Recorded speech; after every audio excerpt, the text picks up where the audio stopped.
Story 1. We didn't order for you, my dad said, handing me bread while my brother enjoyed his $400 steak. His wife sneered, "Be grateful you're invited." I stayed silent. When the waiter came, I stood up and said, "Send the bill to the ones who ate." Hey Reddit, I'm Damien, 35 male, and for the last 17 years, I've been my family's personal checking account. Yup, you heard that right, 17 freaking years. Grab your popcorn. This is gonna be long and chaotic. I work in pharmaceutical sales, territory manager for the Midwest region. The job pays embarrassingly well. Base salary around $95,000, plus commission and bonuses that can add another $40,000 to $50,000 in a good year. I drive a paid-off Honda, live in a modest two-bedroom apartment, and buy my furniture from estate sales. My coworkers think I'm cheap. My family thinks I'm broke. I never corrected either assumption. My brother Colby, 30 male, is the golden child, the success story, the one my parents brag about at every family gathering. He runs what he calls a digital marketing agency. From what I can tell, it's him and two freelancers creating Instagram ads for local businesses and charging them criminal amounts for basic services. But he's got an office in a trendy part of downtown Minneapolis, drives a leased Audi, and wears expensive watches that he forgets to take off in photos. Colby married Chloe 4 years ago. She's a real piece of work, former sorority president turned lifestyle influencer with 8,000 Instagram followers. Doesn't work. Just posts pictures of herself drinking expensive coffee and talking about manifestation and abundance. My mom treats her like visiting royalty. They live in a renovated brownstone in Linden Hills with heated floors and one of those chef's kitchens. Their mortgage is over $3,200 a month. I know because I've covered it twice when Colby's business had cash flow issues. I was 11 when I figured out how things worked. Colby was 6, and my parents threw him this massive birthday party at a trampoline park, rented the whole place, hired a guy to dress up as Spider-Man, and had a custom cake. I asked my mom if I could bring my best friend Matt. She got this look on her face. Annoyed, like I'd asked for something unreasonable. She said, "Damien, today isn't about you. Don't be selfish." I stayed home. My dad handed me $15 and told me to order pizza. I remember sitting on the floor of our living room, eating alone, hearing my mom's voicemail fill up with messages from relatives telling her what an amazing party it was. Nobody mentioned I wasn't there. Nobody asked why. That became the blueprint. My college fund evaporated the year Colby wanted to go to a private high school with a lacrosse team. My graduation party got canceled because Colby had a playoff game. When I saved up and bought my first car, a used Civic I paid after working overnight shifts at a distribution warehouse, my dad actually got angry. Said I made him look bad. Said people would think he couldn't provide for his family. 3 months later, he bought Colby a used Jeep and told everyone he'd been saving for years to surprise him. I learned my role early. I wasn't the son you celebrated. When my parents needed $6,500 for emergency roof repairs, I sent a check. When Colby's wedding venue required a $12,000 deposit and he was short, I covered it. When Chloe's car got totaled and their insurance didn't cover the gap, I wired $2,800.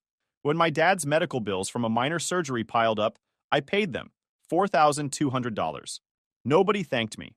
Nobody asked how I managed it. My dad would take credit, shaking hands at church and accepting compliments about being such a provider. Colby would post pictures of his life on social media, talking about hard work and blessings. Chloe would tag my mom in photos of expensive brunches, thanking her for being so generous. I became a ghost. My friend Evan would tell me I was getting used. We'd grab lunch every couple weeks, and I'd casually mention helping my family with something. He'd shake his head, call me a doormat, tell me they'd never stop taking as long as I kept giving. I'd change the subject, because part of me believed that if I just gave enough, eventually they'd see me. Eventually, I'd matter. 17 years. That's how long I believed that lie. 4 months ago, my mom called. It was a Thursday afternoon, and I was wrapping up a meeting with a hospital administrator when my phone buzzed. She was using her cheerful voice. She said my dad wanted to take the whole family to dinner Saturday night. Said it was important. Said Colby and Chloe had exciting news to share. I already knew what that meant. I thought about saying no, but I knew what would happen. My mom would send paragraph-long texts about family being important. My dad would leave a voicemail calling me ungrateful. Colby would post something about how hard it is when people don't support your success. It was easier to just go. I said yes. Mom told me the details. Saturday, 7:30 p.m., someplace called Monarch Prime. I'd never heard of it. After we hung up, I looked it up. It was one of those steakhouses where businessmen take clients to close deals. Reservation only. Dress code strictly enforced. The menu wasn't even online, but the reviews mentioned entrees starting at $65 and steaks going north of $200. I knew exactly how this would play out. My dad would sit at the head of the table ordering the most expensive items, making toasts, playing the generous patriarch. Then, when the bill came, he'd catch my eye. That look. The one that said, "You've got this, right?" And I'd pay. Like always. While he accepted the praise, I called Evan that night, told him about the dinner. He laughed. In that way you laugh when someone tells you they're about to make the same mistake for the 100th time. He said, "How much do you think this one's gonna cost you?" I said, "Couple grand, probably." He said, "You know they're never gonna stop, right?" "Not as long as you keep paying." I said, "Yeah, I know." But I didn't know. Not really. Not yet. Saturday came around. I spent the morning at the gym, then grabbed lunch at this Vietnamese place I like, where you can get a massive bowl of pho for $8. Spent the afternoon catching up on work emails and watching college football. Around 6:45, I changed into dress pants and a button-down. I drove to Monarch Prime. The restaurant was in the North Loop, one of those converted warehouse buildings with exposed brick and floor-to-ceiling windows. I pulled up, handed my keys to a kid in a vest, and walked inside. The hostess was wearing all black and had the kind of posture they teach you in finishing school.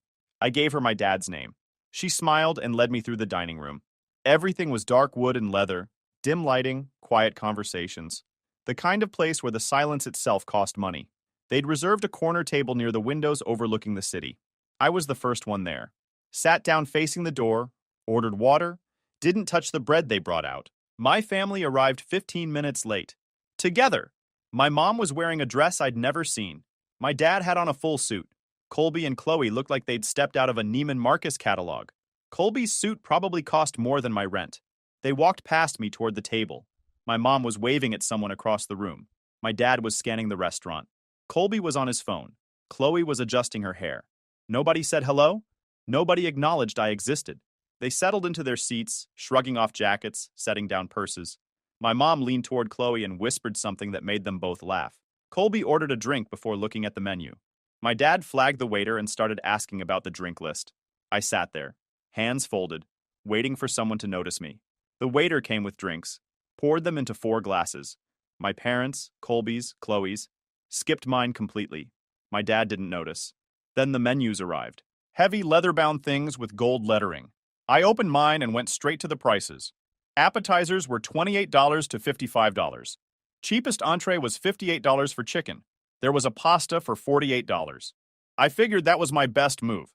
Filling enough, cheap enough not to draw attention. My dad leaned back without even opening his menu. That's when I knew he was going big. He said, "Order whatever you want. Tonight's special." I looked back at my menu, found the pasta again. That would work. The waiter came back, pen ready. My dad went first. Ordered the ribeye, the biggest one they had, with truffle butter and roasted bone marrow. My mom ordered scallops with caviar and lobster tail. Colby and Chloe rattled off their orders. The massive porterhouse, the filet, the whole lobster appetizer, extra sides. Then everyone looked at me. The waiter looked at me. I opened my mouth to order the pasta. My dad cut me off. He said, "Damien doesn't need much. He's trying to save money." He reached across the table, grabbed the bread basket. It was full of warm sourdough rolls with butter. He slid it toward me. The sound of the basket scraping against the tablecloth was loud in the sudden quiet. He said, "We didn't order enough for you anyway. This should be plenty." The table went silent. The kind that happens when someone gets humiliated in public. I stared at the bread basket. My mom looked down at her napkin. Colby smirked, glancing at Chloe. She had this satisfied little smile, like she was watching something entertaining. She said, "Honestly, you should be grateful your dad even invited you." The waiter stood frozen. His pen hadn't moved. He looked at me, then at my dad, trying to figure out if this was a joke. I shook my head slightly. He stepped back. I pulled the basket toward me, tore off a piece of bread, chewed it slowly. It tasted like nothing. My dad went back to talking. Something about a rental property investment. My mom asked Chloe about baby names. Apparently that was the big news they were expecting. Colby checked his phone, scrolling with one hand, drinking with the other. I ate another piece of bread. And another. The basket emptied. Nobody offered me anything else. The lobster came out. Colby and Chloe tore into it, cracking shells, commenting how good it was. My mom took photos. My dad poured more drinks. When the entrees arrived, the waiter placed massive plates in front of everyone except me. My dad's steak was the size of a small roast. Colby's porterhouse hung off the plate. Chloe cut into her fillet and went on about how it was the best thing she'd ever eaten. My mom ate her scallops with her eyes closed. I sat there with empty hands, watching them eat, thinking about numbers. The roof repair I'd paid for, Colby's wedding, my dad's surgery bills, my mom's credit card debt I'd cleared twice, Colby's mortgage payments, twice. The numbers added up in my head while they chewed $400 steaks, and I sat there with a breadbasket. Colby looked at me. You know, Damien, if you actually applied yourself, maybe you could afford to eat like an adult. Chloe laughed. Actually laughed? My mom smirked. My dad didn't even look up. I nodded, said nothing, just folded my hands and waited. Let them enjoy this as it lasts. Then dessert came. Some chocolate thing the size of a softball served with 4 spoons. They devoured it in minutes. I watched. When they finished, my dad patted his stomach. That was perfect. We need to do this more often. The waiter appeared, holding a small black leather folder. He walked past them all and stopped next to me, placed it in front of me. I opened it. $3,184. I stared at the number. $3,184. For a meal I didn't eat. Then I stood up. The chair scraped loud enough that people at nearby tables looked over. I closed the folder, slid it across the table toward my father, looked at the waiter and said, "Give it to the people who actually ate." They all went dead silent. Then my mother asked, "Excuse me?" "Yeah, excuse you," I replied, then I walked away. I walked through the restaurant, past the bar, past the host stand, out the front doors into the October cold. My hands were steady. I felt calm. Weirdly, impossibly calm. Like I'd been holding my breath for 17 years, and finally exhaled. Got to my car and sat behind the wheel. Didn't start the engine. Just sat there in the parking garage for a minute. Inside, I knew what was happening. The waiter was standing at the table holding that bill. My dad was staring at the total, face going red. My mom was looking around nervously, worried about what people were thinking. Colby was probably fumbling for his wallet, realizing his credit card wouldn't cover half of this. My phone started buzzing. Text from Mom. "Get back here right now." Dad. "Don't you dare humiliate us like this. Fix this immediately." Colby. "Are you kidding me?" "You're embarrassing us." Chloe. "You're pathetic. Grow up and pay the bill." I read each one. Let them sit there on my screen. Then I opened my contacts and blocked them all. Each one of them. Click, click, click. I started the car. Drove home slowly, taking the long route through downtown, past the river, past the old neighborhoods. No rush. Nobody waiting. Nobody calling me. I parked at my building, walked up 3 flights of stairs. I stepped inside and sat on my couch in the dim light. For 17 years, I'd believed that staying quiet was the same as keeping peace. That paying for their meals, their bills, their emergencies was what family required. That if I just gave enough, eventually they'd see me. That I'd feel I'm good enough. But sitting there with that breadbasket in front of me while those bastards ate $400 steaks, I finally understood. Years of pent-up guilt and patience finally snapped. I was never their son or their brother. So I opened my banking app, started scrolling through automatic payments I'd set up over the years. Dad's yacht club membership, $385 a month. Colby's business loan payment, $850 a month. Mom's spa membership, $175 a month. Parents' timeshare in Scottsdale, $625 a month. I canceled every single one. Each confirmation felt like another weightlifting. Moved to my credit cards. Found authorized users. Colby was on 2 cards, Dad on 1, Mom on another. Removed them all. Locked the accounts, changed every password. Then I opened my email. Searched for invoice, receipt, payment. Years of history appeared. I'd paid for trips I wasn't invited on. Birthdays I never attended. Renovations on houses where I'd never been welcome. Created a folder. Evidence. Started moving everything in. Then I went deeper. I pulled up pending charges on my credit cards. Found 6 I hadn't authorized. Chloe at Saks Fifth Avenue, 2 days before the dinner. Colby at a golf club pro shop. Mom at Nordstrom. Dad at a luxury car detail shop. 2 more from Colby's business account. $2,400 total for marketing expenses. I disputed every single one. Filed fraud reports. The bank sent confirmations within minutes. The charges would be reversed. They'd all get notifications. Perfect. I searched my email for recurring payments. Found the Scottsdale timeshare. My parents used it 3 weeks a year. I'd been paying the monthly fee for 6 years. The next payment was in 5 days. Called the company. Canceled it. They refunded my deposit, found another invoice. Colby's business loan. He'd taken out $38,000 to expand 2 years ago. I'd been covering the monthly payment ever since because he said he'd pay me back when things stabilized. They never did. Called the bank. Explained I was no longer financially responsible. They updated the records. All future correspondence would go to Colby. By Sunday night, I'd canceled 15 recurring payments. Total monthly savings, $3,900. $3,900 I'd been sending every month to people who treated me like a stranger.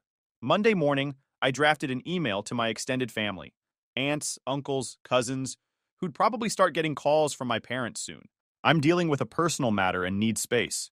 Please don't contact me on behalf of my parents or Colby. I'll reach out when I'm ready. Sent it to 22 people. Then set up email filters. Anything containing my parents' names, Colby's name, or Chloe's name went straight to a folder I'd never check. I called Evan, told him everything. He was quiet for a second. Then he started laughing. Holy hell, Damien. You actually did it. I said, yeah, I did. He said, finally, man. Took you long enough. How do you feel? I thought about it. Free. Tuesday afternoon, they showed up at my building. I was heading out to grab lunch when I saw them in the lobby. All 4 of them. Standing near the F-Stant desk, talking to Stan, my building manager. Dad's voice was loud. This is a family emergency. We need to see him immediately. Mom had this worried look plastered on her face. Colby stood with his arms crossed, jaw tight. Chloe looked annoyed. I stopped just inside the hallway. Took a breath. Considered turning around. But no. This was my building. My home. They were the intruders. I walked forward. Stan saw me first. Mr. O'Brien, these folks say they're your family. They're asking for access to your unit. I looked at them. I don't want them in my building. Mom stepped forward. Damien, please. We just want to talk. I shook my head. No. Dad's face went red. This is ridiculous. You embarrassed us. You left us with a $3,000 bill we couldn't pay. You've been ignoring us. You owe us an explanation. I looked him dead in the eye. I don't owe you anything. Figure your shit out. Colby stepped closer. Don't you dare talk to your father like this. You need to grow up and fix this. I said, you are not my problem anymore, people. I am done with you. Mom's eyes filled with tears. Damien, how can you do this? What happened to you? And something inside me snapped. What happened to me? I said, apparently I am not letting you walk over me anymore. I've dealt with your BS for years. Helped all of you because I was stupid enough to think you saw me as a son. You don't. You see me as a wallet. Now that wallet is closed. Now get the hell out of here. They froze. Had the audacity to look hurt too. That's not true. Dad said. I cut him off. Then why did you hand me a breadbasket while everyone else ate $400 steaks? Why did Chloe tell me I should be grateful you even invited me? Why have I been paying for your lives for years while you never even say thank you? The lobby went dead silent. Stan shifted uncomfortably. A couple residents walked through, trying not to stare. I canceled the payments. All of them. Removed you from my credit cards. Disputed the charges you made without asking. I'm done. Now again, sort your shit out and leave me alone. You can't do that, he yelled. You don't get to cut us off like this. I smiled. I just did. Sue me. Colby's voice went sharp. You're gonna regret this, Damien. I looked at him. I'm really not. Turned to Stan. Please make sure they leave. He nodded. Stepped toward my family. You folks need to go. I walked past them. Out the front door. I heard my dad shout my name. Didn't stop. Got in my car. Drove away. I didn't look back once. That night, I did the math. Pulled up every receipt, every bank statement, every invoice going back 17 years. Built a spreadsheet. When I finished, the number made my jaw drop. $284,000 I'd given them over 17 years. That was a house. That was retirement money. I broke it down. The spreadsheet was 14 pages long when I printed it. Over the next week, I watched the fallout through email. Everything went to that filtered folder, but I checked it once, just to see. Dad's yacht club sent a suspension notice. Membership terminated for non-payment. He had 30 days to settle the balance or lose access permanently. The Scottsdale timeshare company charged the $1,900 cancellation fee to Dad's credit card. He'd have to pay it or face collections. The bank sent Colby a notice about his business loan. First missed payment. If he didn't catch up within 15 days, they'd start default proceedings. One by one, the luxuries I'd been funding disappeared. My uncle sent an email. Said dad was struggling financially. Said mom was devastated. Said I should reconsider because family forgives. I didn't respond. A cousin messaged me on Facebook. Said I was tearing the family apart. Said I was being cruel over one dinner. I blocked her. But they weren't done. These people know nothing about boundaries, and honestly, it was all my fault from the beginning. They went way too far. 2 weeks after the dinner, I came home from work to find my car keyed. Deep scratches down both sides, from headlight to taillight. The word JERK carved into the driver's side door. I stood there in the parking garage, took photos from every angle, filed a police report. The cop who showed up said, unless I had camera footage or witnesses, they probably couldn't do much. I knew who did it. Couldn't prove it, but I knew. 3 days later, someone slashed 2 of my tires. I installed a dash cam that night. Front and rear facing, motion activated. It cost me $400, but it was worth it. The next incident was my apartment. I came home to find paint splattered across my door. Red paint dripping down to the carpet. The word traitor in sloppy letters. Stan, the building manager, was angry. Reviewed the hallway cameras. The footage showed a figure in a hoodie and mask, but you couldn't make out a face. It happened at 2 a.m. when nobody was around. I filed another police report. The cop, same one from before, started looking more interested. Said it was clearly targeted harassment. Asked if I had any idea who might be doing this. I told him about my family, about the dinner, about cutting them off. He took notes. Said I should consider documenting everything and maybe looking into a restraining order if it continued. And it did. Someone called my office pretending to be a client, made a formal complaint about me. Complete fabrication. Said I'd mishandled their account, lost them money. My boss called me in, concerned. I explained the situation, showed him the police reports, the pattern of harassment.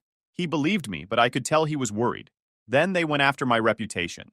Someone created a fake Facebook profile using my name and photo. Started posting bizarre rants about how I'd abandoned my sick mother, stole from my brother's business, and refused to help my family in their time of need. Friends started texting me, asking if I was okay. I reported the profile. Facebook took it down after 3 days, but the damage was done. I called Evan, told him everything that was happening. He said, "Dude, you need to lawyer up. These people are insane." He gave me the number for his attorney, a woman named Julia, who specialized in family law and restraining orders. I called her the next day. We met at her office downtown. I brought everything. The spreadsheet showing $284,000 in payments. The police reports. The whole thing. She looked through everything carefully. Then she said, "Damien, this is pretty clear-cut harassment. We can file for a restraining order. But I want you to understand, this is going to make things worse before they get better. Are you ready for that?" "I'm ready," she nodded. "Good. Let's make them face consequences." We filed for restraining orders against all 4 of them. The petitions were comprehensive, detailed every incident, attached all the evidence, police reports, photos, the spreadsheet showing financial exploitation, screenshots of threatening messages from extended family members that referenced conversations with my parents. The court date was set for 3 weeks out. In the meantime, things got worse. Someone spray-painted my apartment building's exterior wall. Giant letters. Damien O'Brien is a thief. Stan was furious. Building security footage caught a dark SUV pulling up at 3 a.m., someone getting out, doing the damage, then leaving. The plates were obscured with mud. But I knew that SUV. Colby drove a dark blue Audi Q7. I sent the footage to Julia and the police. Then Chloe made a mistake. She posted on her Instagram story. It was a photo of the vandalism on my building with the caption, "When karma comes for people who abandon family." I screenshot it before it disappeared. Sent it to Julia. She smiled when she saw it. They're making this too easy. The harassment continued. Someone filed a false report with my HOA, claiming I was running an illegal business from my apartment. The HOA board investigated, found nothing, but I had to attend a hearing and defend myself. Someone left a dead rat on my doormat. I took photos, filed another police report. Then Colby showed up at my office. I was in a meeting with a hospital purchasing director when my assistant knocked on the door, looking uncomfortable. She said someone named Colby O'Brien was in the lobby demanding to see me, claiming it was a family emergency. I excused myself from the meeting, walked out to the lobby. Colby was standing there in jeans and a wrinkled button-down, looking like he hadn't slept in days. His usually perfect hair was messy. He saw me and his face twisted. "We need to talk," I said. "No, we don't." He stepped closer. "You're destroying this family. Mom's on anxiety medication because of you. Dad had to sell his boat. My business is failing because you pulled the loan payment. Chloe is pregnant and stressed out of her mind. That's not my problem. His voice got louder. You owe us, Damien. I don't owe you shit. You need to leave? Now. Or what? I pulled out my phone. Started recording. Or I call the police and add another incident to the restraining order petition. His face went pale. He looked at the phone, then at me. You're really doing this. You did this. All of you. Now leave. He turned and walked out. I watched him get in his SUV, the same one from the security footage, and peel out of the parking lot. I sent the video to Julia immediately. That night, I got a call from an unknown number. I almost didn't answer, but something made me pick up. It was my mom, crying. Damien, please, your father had to take out a loan. We need help. We need you. I said, no, Mom, move on. I am not your bank anymore. That's not fair, I said. You let Colby and Chloe mock me. You've used me for 17 years and never once asked how I was doing. Now you're vandalizing my property and harassing me at work. And you want to talk about fair? She was quiet for a long moment. If you don't help us, we're going to lose the house. Then you'll lose the house. How can you be so cruel? I learned from the best, I said. Then I hung up and blocked the number. The court date arrived, and it was beautiful. The courthouse was cold and impersonal. Julia met me in the hallway outside the courtroom. She was carrying 2 briefcases full of evidence. She said, they're here, all 4 of them. They've got a lawyer too, guy named Preston Ward. He's going to try to paint you as vindictive and financially controlling. But don't worry, we're going to bury him. We walked into the courtroom. My family was sitting on the other side with their attorney, middle-aged guy in an expensive suit, looking confident. The judge was a woman in her 60s. She had a reputation for not tolerating nonsense. The hearing started. Preston Ward went first, trying to paint me as this controlling son who'd financially manipulated my family for years, then suddenly cut them off without warning. He claimed the vandalism was unproven, that the fake Facebook profile could have been created by anyone, and that my family just wanted to reconcile. Then Julia stood up and destroyed them. She walked the judge through the entire spreadsheet, $284,000 in payments over 17 years. Showed documentation of the dinner at Monarch Prime, where I'd been handed a breadbasket while they ordered over $3,000 worth of food. Showed the immediate harassment that started the moment I cut them off financially. The keyed car, the slashed tires, the vandalism, the fake social media, the dead rat, Colby showing up at my workplace. She presented the security footage showing Colby's SUV at my building the night someone spray-painted the exterior. Showed Chloe's Instagram story celebrating the vandalism with that smug caption about karma. Then came the financial records. Every unauthorized credit card charge, every canceled payment, every disputed transaction. Preston Ward tried objecting, claiming financial history wasn't relevant to a harassment case. The judge shut him down immediately and told him she'd decide what was relevant. Julia kept going. Proved Colby had filed false complaints. The HOA report, the fake client complaint at my work, showed how the harassment had escalated over 5 weeks in a clear pattern of retaliation. Then she played the video of Colby at my office, getting in my face, threatening me. When she finished, the judge sat there for a moment, looking at my family with this expression of complete disgust. My dad couldn't keep his mouth shut. Preston Ward tried to stop him, but Dad stood up and launched into this whole speech about how he'd raised me, given me everything, and now I was abandoning the family over one dinner, one mistake. He actually said that. The judge let him talk for about 30 seconds before cutting him off. Asked him point blank if he'd handed me a breadbasket while everyone else ate expensive steaks. He stammered and tried to call it a misunderstanding. She asked if I'd paid for the dinner. He admitted I hadn't, that they'd had to cover it themselves after I left. Then she pulled out the financial documentation showing the $284,000 I'd paid over the years and asked if that was accurate. Dad's face went red. Started backpedaling, saying I'd offered to help and they'd never forced me to pay for anything. She flipped through the evidence one more time, then looked up. Her voice was ice cold when she announced she was granting the restraining order. All 4 of them were prohibited from contacting me directly or indirectly. They couldn't come within 500 feet of my home, my workplace, or my vehicle. The order would stay in effect for 2 years. My mom started crying. Dad looked like he'd been slapped. Colby's face twisted with rage. Chloe stared at the floor. And here's the better part. The judge added that she was ordering them to pay restitution for property damage. Said we'd submit an itemized list and the court would review it to determine the final amount. The hearing was over. Julia turned to me, smiling. That went well. I nodded. Honestly? I just felt tired. We walked out of the courtroom. My family was in the hallway, huddled with Preston Ward. My dad saw me, started to say something. Julia stepped between us. Don't. You're under a court order now. Walk away. They walked away. Julia and I stood there for a moment. She asked, Are you okay? I'm great, I replied. She nodded. Now comes the fun part. We make them pay for what they did. The restitution hearing was set for 6 weeks later. In the meantime, Julia hired a forensic accountant to go through everything. Every vandalism incident, every property damage claim, every provable expense related to their harassment. The accountant was a guy named Tom Rogers. Looked like someone's dad, but had the predatory instincts of a shark. He went through my records like he was investigating financial fraud. He calculated car repair for keying and tire slashing, building exterior cleaning and repainting, door replacement and hallway carpet cleaning, dash cam installation, security system upgrade for my apartment, lost wages from missing work for police reports and court appearances, legal fees, emotional distress. He said we could argue this. Total, $20,750. But Tom said we should go bigger. He said we could include the fraudulent credit card charges they'd made before I cut them off, the ones I'd disputed.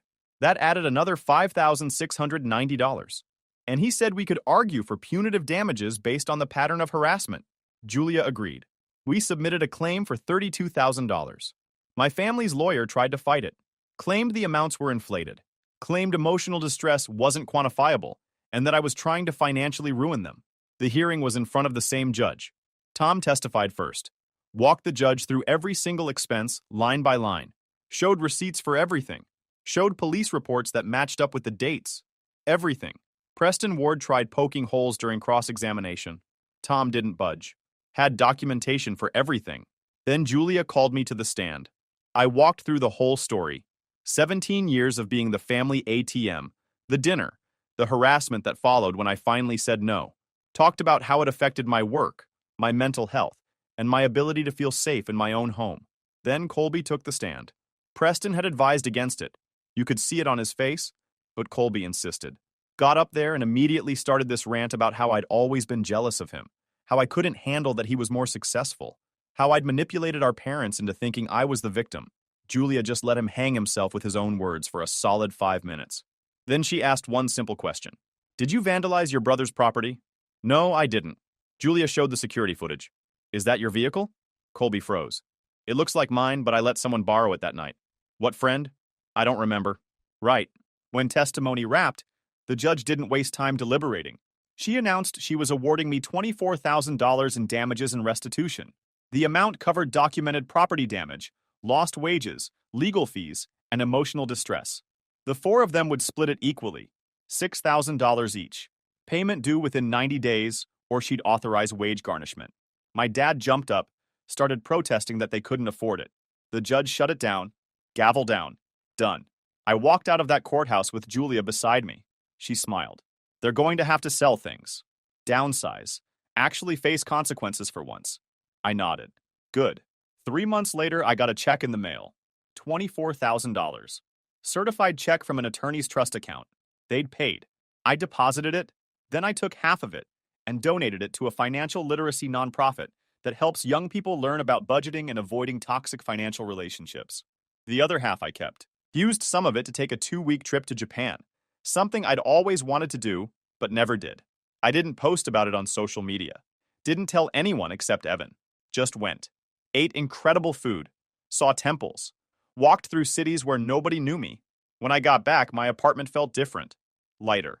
The restraining order was still in effect. Nobody had contacted me. Nobody had violated it. I changed my phone number just to be safe. Told Evan and a few close friends. Nobody else. At work, things improved. My boss had been supportive through everything, and I'd worked hard to prove the drama wouldn't affect my performance. I finished the year 15% over quota. Got a bonus. Life moved forward. I still think about that night at Monarch Prime sometimes. The breadbasket, the look on their faces when I walked away from that bill, the panic they must have felt. But mostly I think about the moment in my car afterward, sitting in the dark parking garage, blocking their numbers one by one, the quiet that followed. That was the moment I chose myself. YouTube just dropped this new hype feature. If you're hooked on this story, smash that hype button. It tells YouTube this video deserves to blow up, and it keeps even crazier stories coming your way. Story 2. This story is titled, They Claimed I Wasn't Their Dad, so I stopped acting like one, took my truck and left, but now they're desperate to get me back. Hey everyone! Before we jump into today's video, I need your help. We've noticed the channel is losing some traction, and subscribing is one of the best ways you can support us. It's quick, free, and it helps us keep bringing you awesome content. Your support means the world. Let's keep this channel growing together. Thanks so much. Now let's start the video. Alright Reddit, never thought I'd be typing this out, but after spending the last 3 hours reading posts about stepdads getting screwed over, I figured maybe sharing my story might help some other poor bastard avoid the shit show I went through.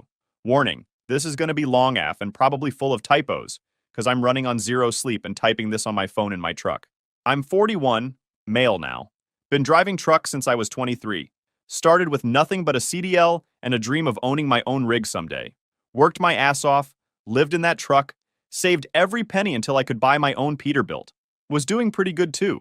Had my own route, regular customers, even started building a decent savings. No wife, no kids, just me and my dog living the dream on the open road. Wasn't exactly killing it, but I had my shit together, you know? Owned my truck outright, had a small apartment I barely used, and enough extra cash to treat myself to a good steak dinner when I felt like it. Not bad for a guy who grew up in a trailer park with nothing. First off, you gotta understand how this whole mess started. It was 2015, and I was at PetSmart buying food for my German Shepherd Ghost. Normal Thursday afternoon, nothing special. Ghost was this big goofball I'd rescued a year before. Best decision I ever made, but that's pretty much the only good decision in this story, lol. So I'm there comparing prices on dog food, shit's expensive, right?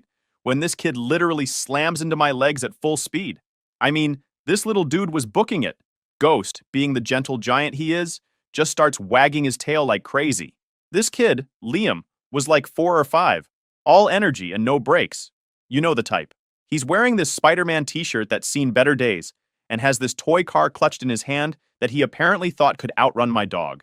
Behind him comes this woman looking absolutely done with life, pushing a stroller with a baby in it. That was Mia and little Amy. Mia looked like one of those moms you see in movies who's trying to hold it together, but is one spilled sippy cup away from losing it. Dark circles under her eyes, messy bun, the whole attitude. I help Liam up. Kid's still giggling because Ghost is giving him the world's sloppiest kisses, and Mia starts apologizing like crazy. I'm so sorry, he's just so hyper today. Liam apologized to the nice man, etc., etc. But I'm just laughing because honestly, it was the most excitement I'd had all week. Being a trucker means a lot of lonely hours on the road, so random kid attacks are actually a nice change of pace, LMAO. Turns out they were there because Liam was begging for a pet snake. Hell no, according to Mia. And Amy needed to look at the fishies, or she wouldn't nap. We got to talking. You know how it goes. Making small talk while a hyperactive kid tries to convince your dog to be his new best friend. That's when I noticed her Marine Corps widow pin on her purse. Didn't say anything about it at first, but man, it explained a lot. Found out later her husband James died in Afghanistan about a year before. Real hero type. Bronze Star, the whole deal. Left behind a 4-year-old boy who could barely remember him, and a baby girl who'd never know him. Now, I'm not going to sit here and pretend I didn't notice Mia was pretty. She was, but that's not what got me. It was watching her try so damn hard to keep it together. Like when Liam asked if the snake could sleep in Daddy's old room, and her voice cracked just a tiny bit when she said no. Or how she was counting out exact change for dog treats, because you could tell money was tight. Ghost sealed the deal, honestly. This dog, who usually takes forever to warm up to people, was letting Liam climb all over him like a jungle gym. Even little Amy in her stroller was giggling every time Ghost would gently lick her hand. Mia joked that it was the first time she'd seen Amy smile at a stranger in months. I did something stupid then. Offered to let them walk Ghost with me around the store, while we looked at pets they definitely weren't getting. Mia was firm on the no snake rule, and honestly, good call. Liam was over the moon, holding Ghost's leash, with me right there, obviously, and Mia actually relaxed a little. We ended up exchanging numbers. For doggy playdates, she said, half joking, but I think we both knew what was up. Looking back now, sitting in my truck with Ghost's gray muzzle on my lap, I wonder if he knew.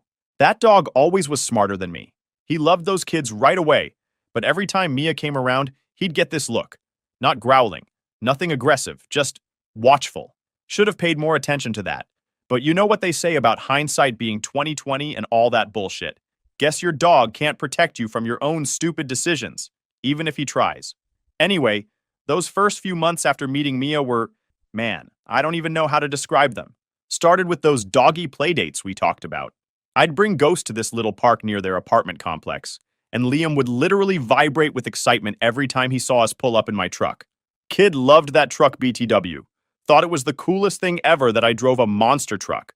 It's just a regular Peterbilt, but try telling that to a 4-year-old LOL. Here's where I made my first mistake. Started adjusting my routes to be home more. Any trucker reading this knows that's basically throwing money away. But there I was, turning down good long-haul jobs to take local routes so I could be around for stuff like Liam's t-ball games and Amy's doctor appointments. Mia was struggling bad with money. Never asked directly for help, but you could see it. Apartment was always freezing in winter because she was saving on heat. Kids wearing clothes that were a bit too small. One time I noticed Liam's shoes were literally held together with duct tape. So yeah, I stepped in. What else was I gonna do? Bought Liam new shoes. Kid cried when I got him light-up ones. Fucking broke my heart. Started accidentally bringing over extra groceries. That kind of thing. Mia tried to refuse at first, but you try saying no when your kid's jumping around in his first new shoes in months. Got serious pretty quick after that. Started staying over more and more. Ghost loved it. Dog had 2 kids to play with and a bigger space to roam. I'd come back from shorter runs, and they'd all be there waiting. Even Amy started warming up to me. Went from crying whenever I got near her to demanding bedtime stories. First time Liam called me dad, I was under my truck doing maintenance. Kid was watching me work, handing me tools. Wrong ones usually, but hey, he was trying. Dropped a wrench on my finger and swore. He giggled and said, "Dad, you said a bad word, just casual, like he'd been calling me that forever." I played it cool, but man, inside I was a mess. Good mess, you know? Went out that weekend and bought one of those world's best dad mugs. Dumb, right? Still have it in my truck. Can't bring myself to throw it out. Mia and I got married about a year after meeting. Nothing fancy. Courthouse wedding because I had a delivery that afternoon. She didn't want a big thing anyway. Said her first wedding had been enough of a production. But I was too busy playing Superman to notice. Got a bigger place. Nice house with a yard for Ghost and the kids. Started a college fund for both kids. Separate accounts under my name, thank God. Worked my ass off to provide everything they needed, and most of what they wanted. You know what's funny? Other truckers used to give me shit about being whipped, missing out on the good routes, rushing home for dance recitals and parent-teacher conferences. But I was proud of it. Proud that Amy would FaceTime me to show off her art projects. Proud that Liam wanted me to teach him about engines. Proud when other parents at school events would say what a great dad I was. Ghost was living his best life too.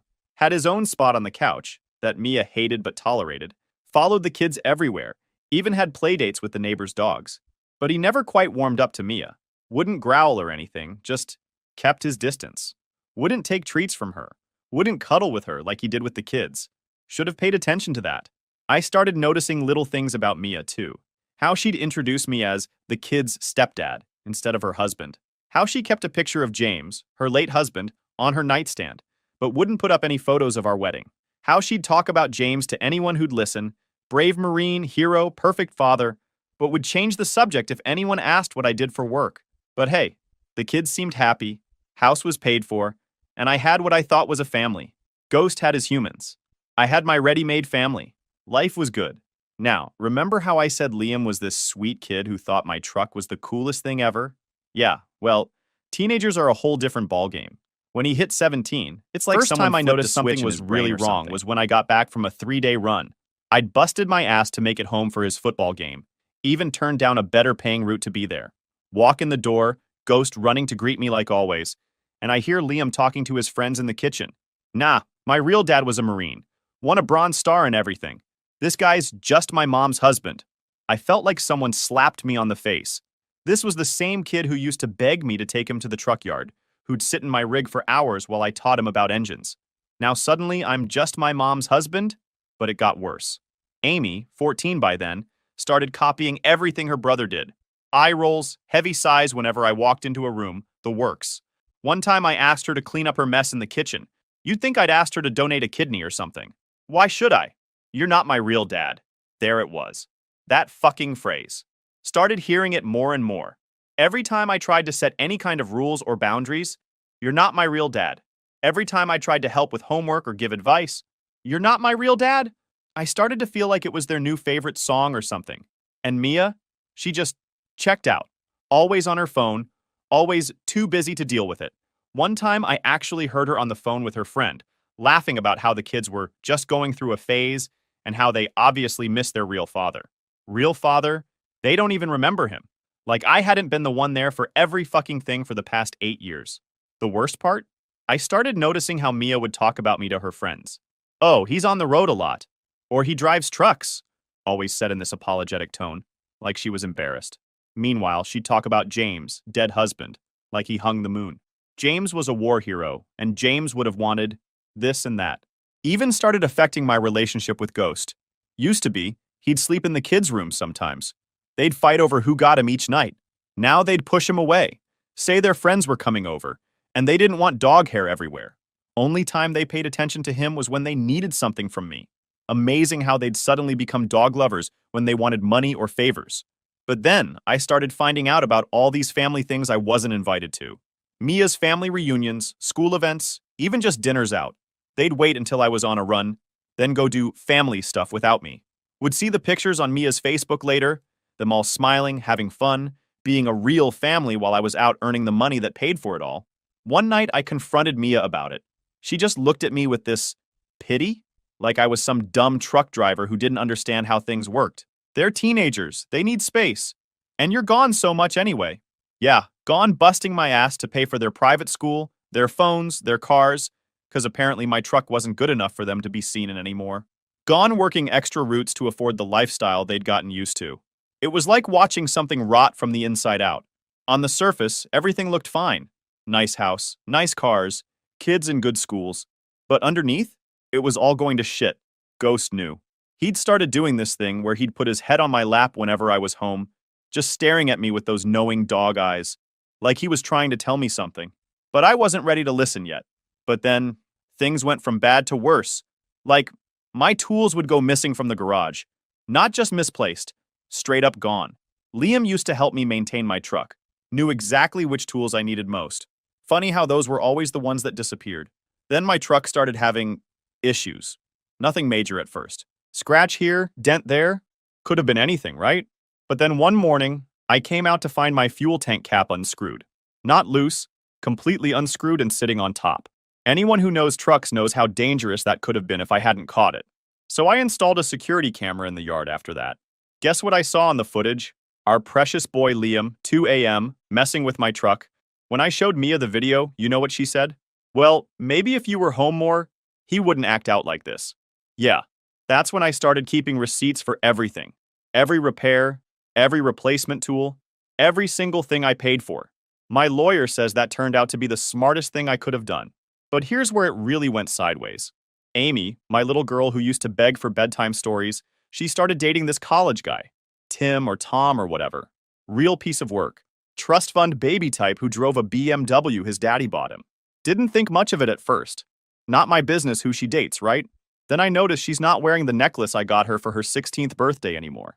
The one she swore she'd never take off. Found out later she told her friends it was embarrassing because it came from a truck stop. It was from Tiffany's, by the way. Worked overtime for 2 months to afford it. One night, I'm at home between routes, and I hear Amy and Mia talking in the kitchen. Amy's going on about how Tom's family has this big Christmas party coming up. Really fancy affair. Mom, what do I tell them about Dad? My ears perk up, thinking maybe, just maybe, she's worried about explaining her stepdad's job. Nope. Just tell them what I always do, honey. That your father was a Marine who died serving his country. Didn't even lower their voices. Didn't care if I heard. I was sitting right there in the living room with Ghost, and they just acted like I didn't exist. Ghost growled. First time I'd ever heard him growl at family. Mia jumped, tried to play it off with a laugh. Oh, that dog's getting so moody in his old age. Nah, Mia. Ghost just finally stopped pretending, same as me. But the final straw is when I found out they had a whole-ass Thanksgiving dinner while I was on a run. Not just them, Mia's whole family, some of the kids' friends, even a few neighbors. Saw the pictures on Facebook. They'd set up in my backyard, used my grill, that I hadn't been allowed to use in months because the smoke bothers Amy's allergies, and acted like one big happy family. And the caption under the photo said, "So thankful for family. Missing James extra hard today." I was out there driving through a fucking snowstorm to deliver emergency supplies, missing my family, and they're playing house pretending I don't exist. I had enough that night, sleeping in my truck with Ghost. Didn't even bother going inside when I got home. I started making plans. Called my buddy Rich, who's a lawyer. Started gathering documents. Took screenshots of everything. But I still wasn't ready to pull the trigger. Still thought maybe there was something worth saving. What a fucking idiot I was. But you know what's funny about life? Just when you think things can't get more fucked up, the universe finds a way to prove you wrong. That day started normal enough. Just finishing up a long haul from California, looking forward to surprising Amy for her 21st birthday. Didn't know I was the one in for a surprise. So I was pushing through because Amy's birthday was coming up, and even though things were shit, I still wanted to be there. Had this whole thing planned, was gonna surprise her, had a Tiffany bracelet I'd been saving up for months to buy her, got home early for once. It's like 6 p.m., sun's still up. I see all these cars parked around our house. Nice ones, BMWs, Mercedes, that kind of shit. Figured maybe Mia was having one of her fancy friend gatherings she never invited me to. Ghost starts acting weird the moment we pull up. Normally, he's excited to get home, but this time he's just tense. Should have listened to him right then and there. I go around back because that's where all the noise is coming from. And there it is. Full-blown party in my backyard. Catering, fancy dresses, the works. And right in the middle of it all is Amy, holding hands with Trust Fund Tom. It was a whole engagement party that they didn't tell me about. But here's the thing that really got me. I'm standing there, gift box in my hand, and I hear this old lady, Tom's grandmother found out later, asking about Amy's family. "Oh, what does your father do, dear?" Now, I'm thinking maybe, just maybe, after all these years, Amy might acknowledge me. Shit, even my stepdad's a truck driver would have been something. Amy, wearing this fancy designer dress that I know Mia couldn't afford, looks this old lady right in the eye and says, "My father was a Marine. He died in Afghanistan when I was a baby. He was a hero." Mia's standing right there, nodding along, proud as can be.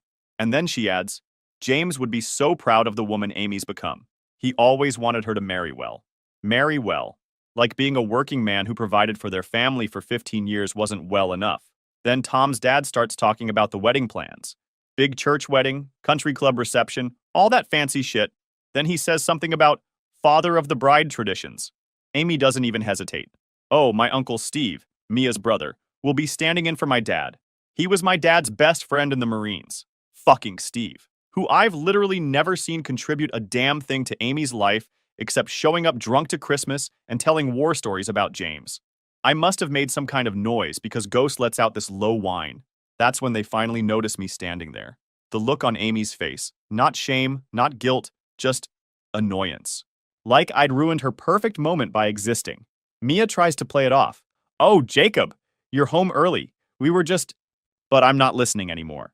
I'm looking at my house, my backyard, the party being paid for with my money. Found out later Mia used my credit card for the catering.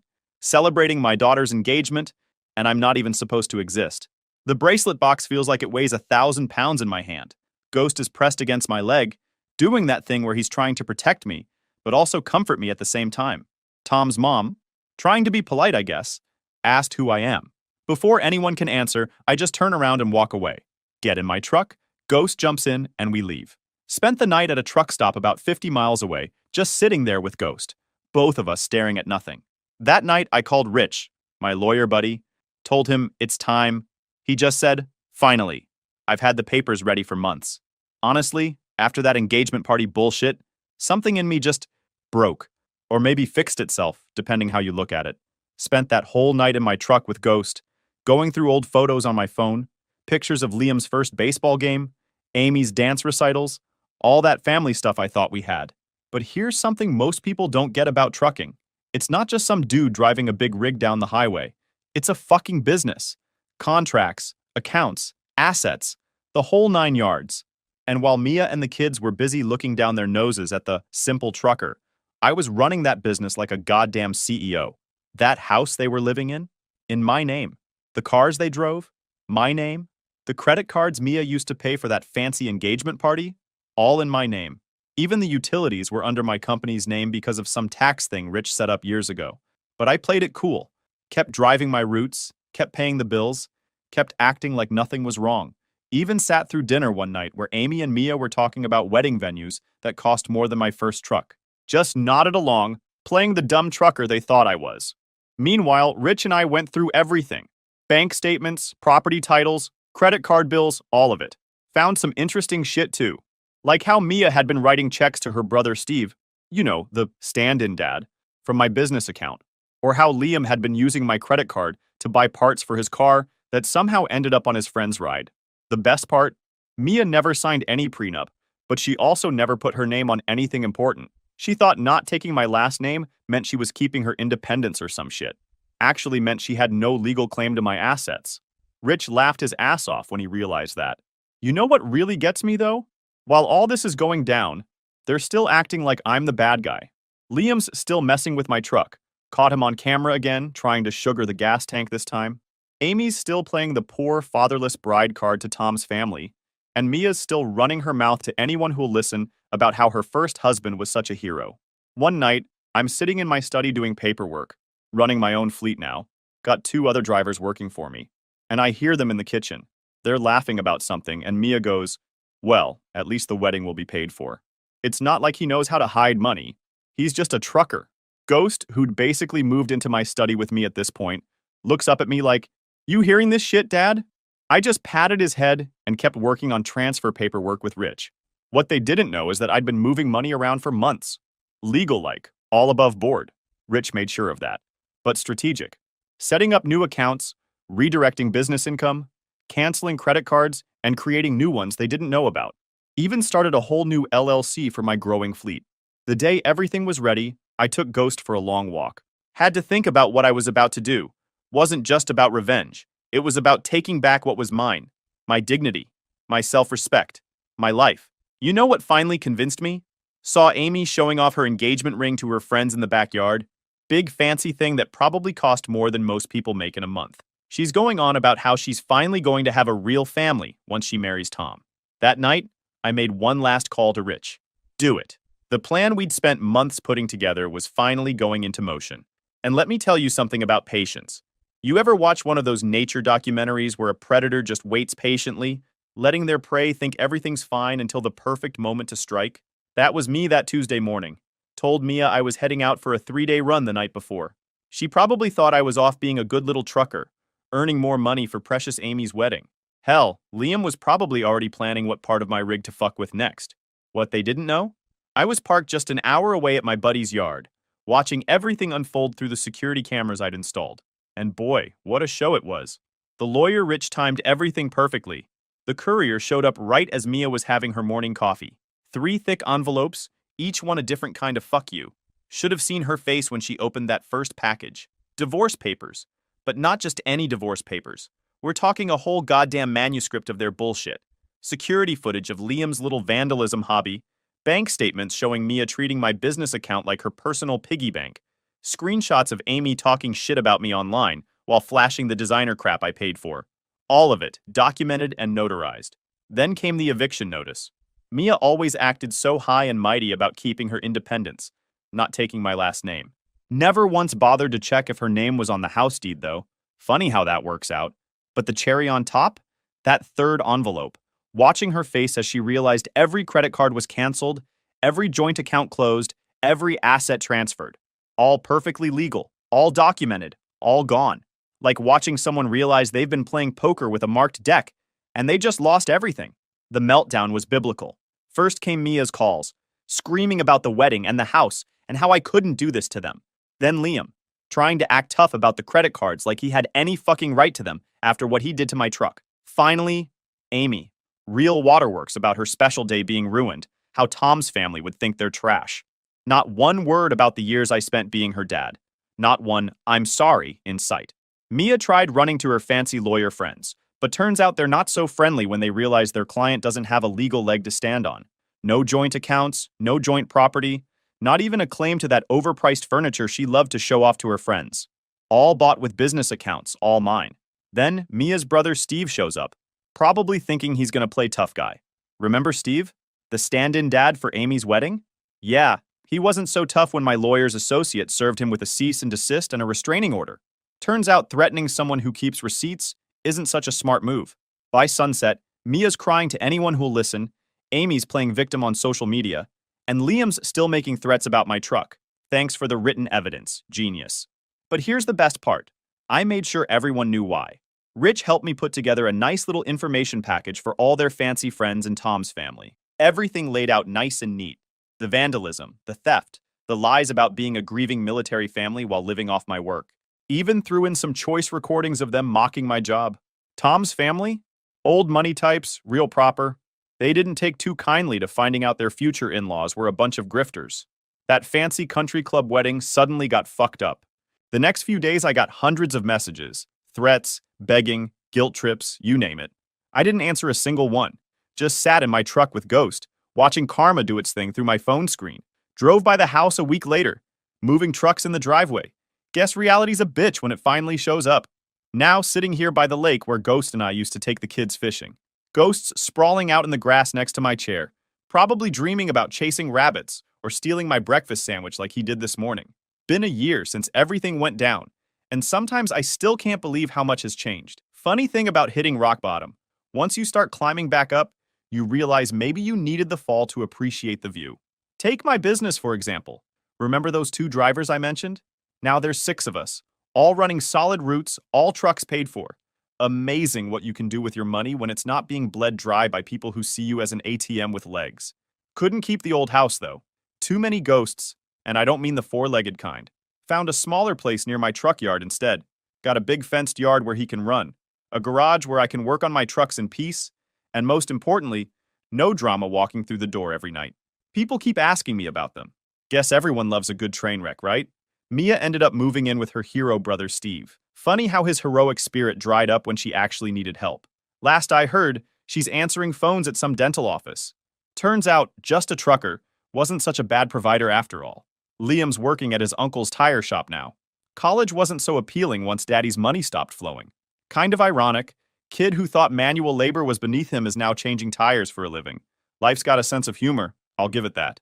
And Amy? That fairy tale wedding crashed and burned. Trust fund. Tom's family had some concerns about their precious son marrying into a family with questionable values. Their words, not mine. They offered to bankroll a smaller ceremony, but Princess wouldn't have it.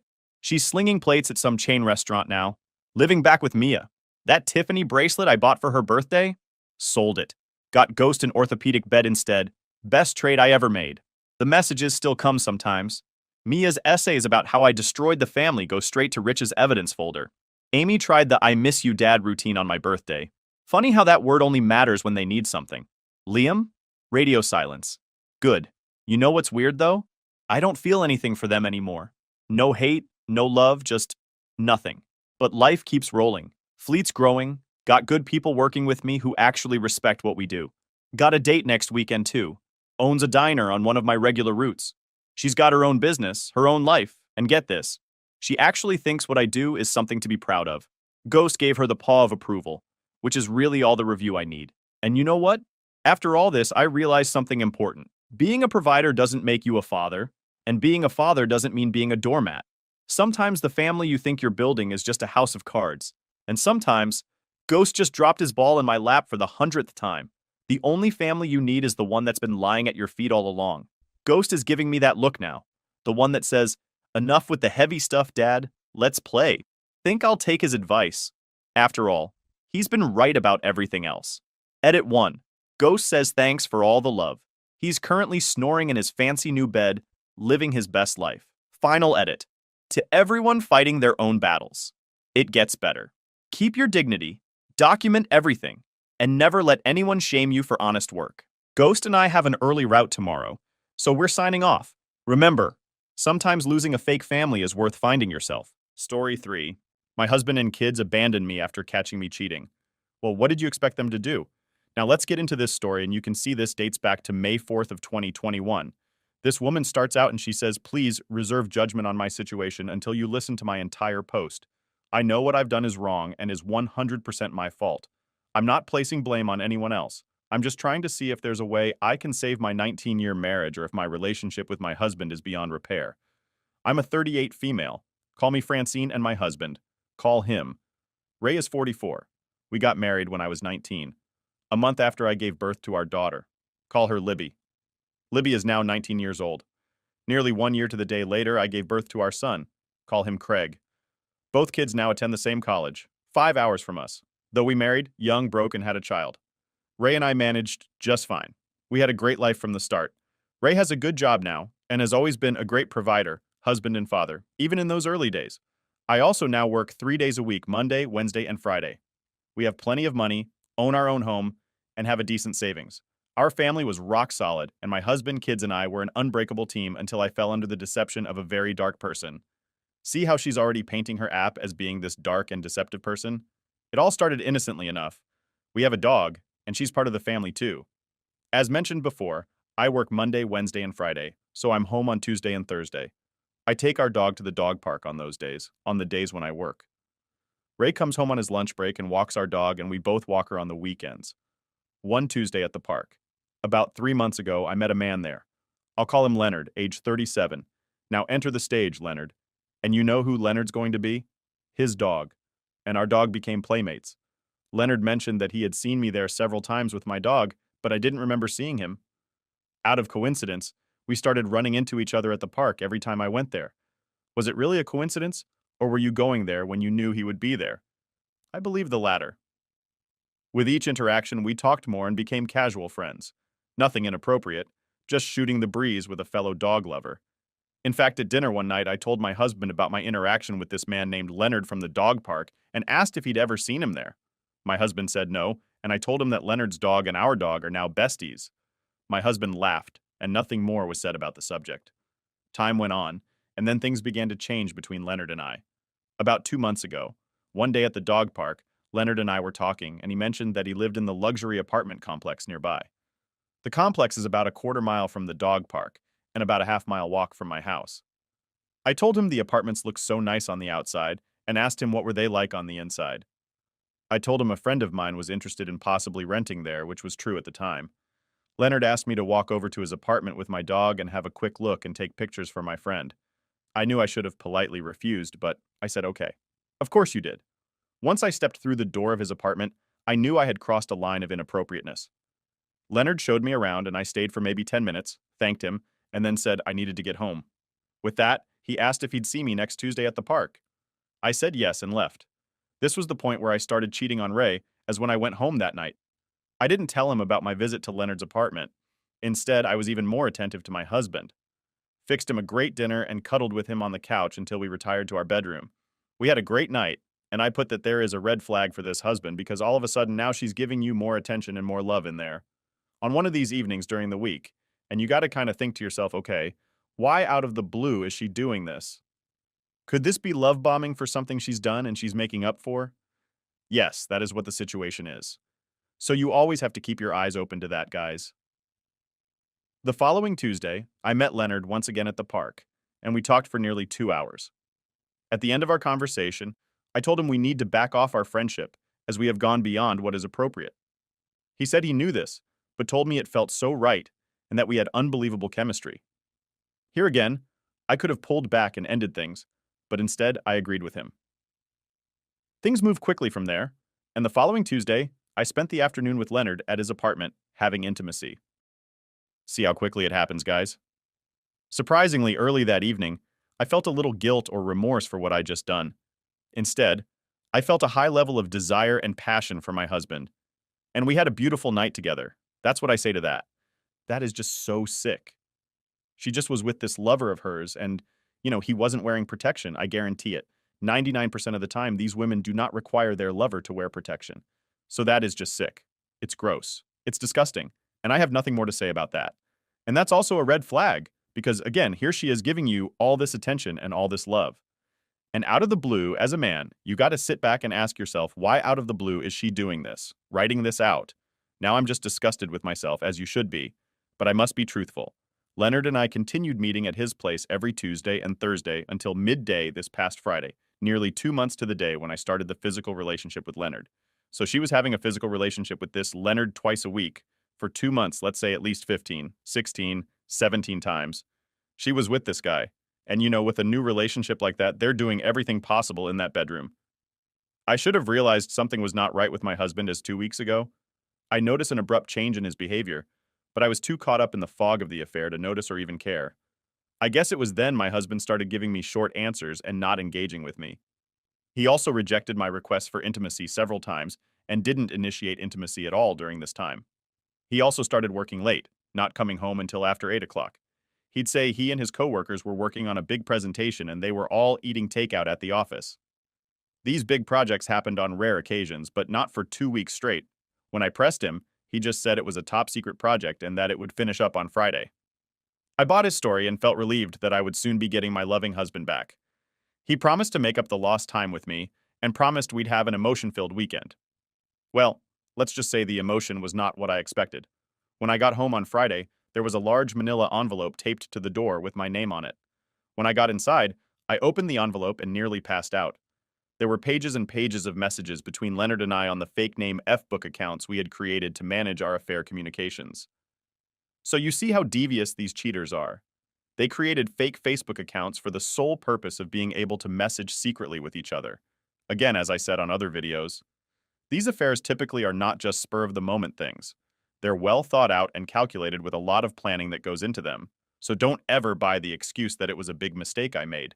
No, it was a rational, iced, well-thought-out decision that you made, not a mistake. As I looked through the messages, I started crying and couldn't catch my breath. It was so bad I contemplated calling 911. Oh, what an actress. I threw the envelope to the floor and started running around the house, unsure who put the envelope on my door. Was it Leonard, my lover? Was it my husband, Ray? Or was it someone else? My question was answered when I went into the bedroom there. In the middle of the bed was a white gift box with a big red bow and a card tag on it with my name on the to line and my husband's name on the front line. I nervously took the bow off the package and opened the box to find divorce papers. All my man really slammed her there with the divorce papers saying this. I knew my world had imploded, and I just laid on the bed and cried uncontrollably into a pillow. After an hour or so of thinking what to do and what I was going to say to my husband, I called him, and he didn't answer. I kept calling, but he didn't pick up.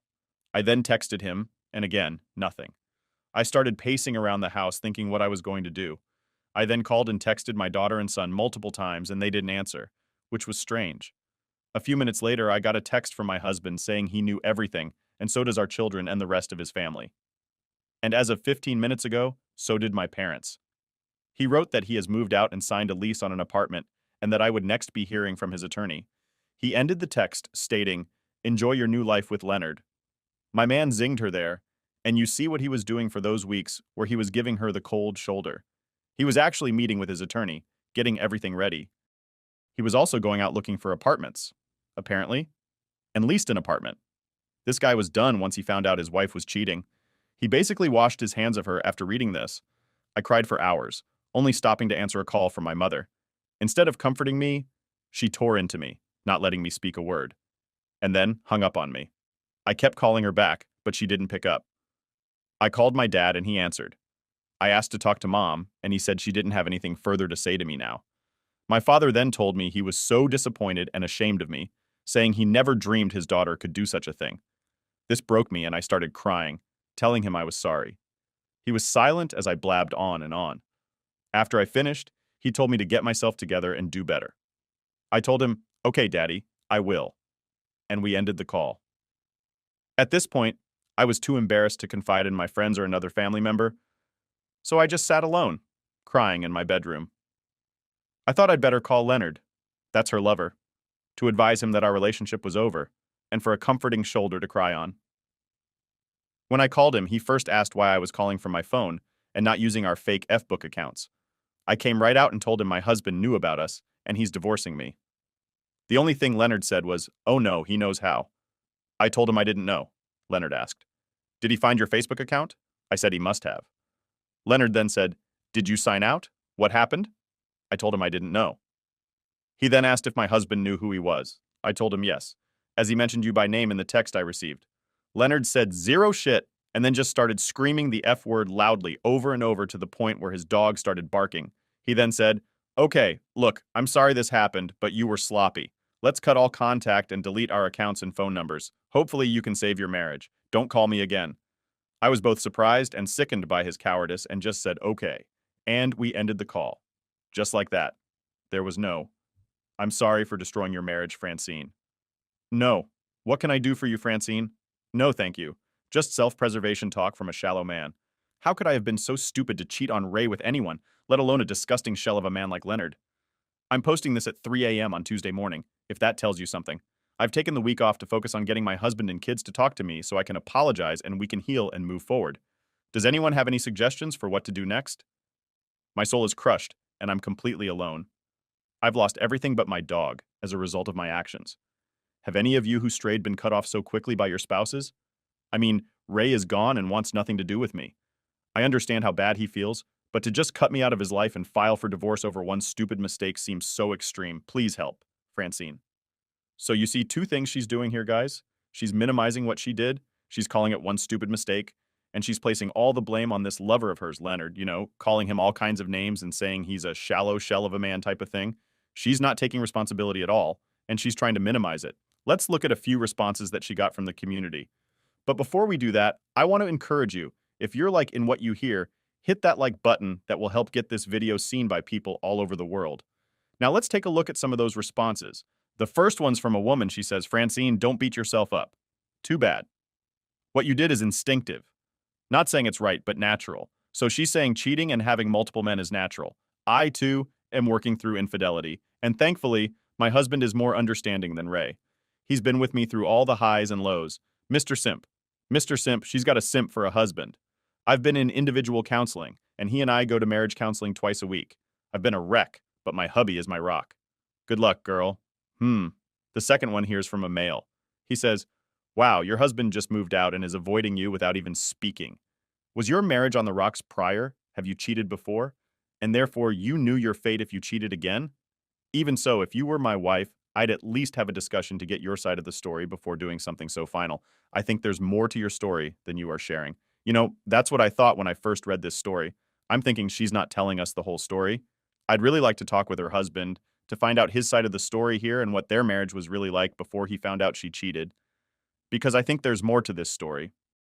The next response is from a woman. She says, so sad for you, Francine. Don't wear your infidelity as a scarlet letter. Here's another one of these stories where they're referring to having affairs as a scarlet letter.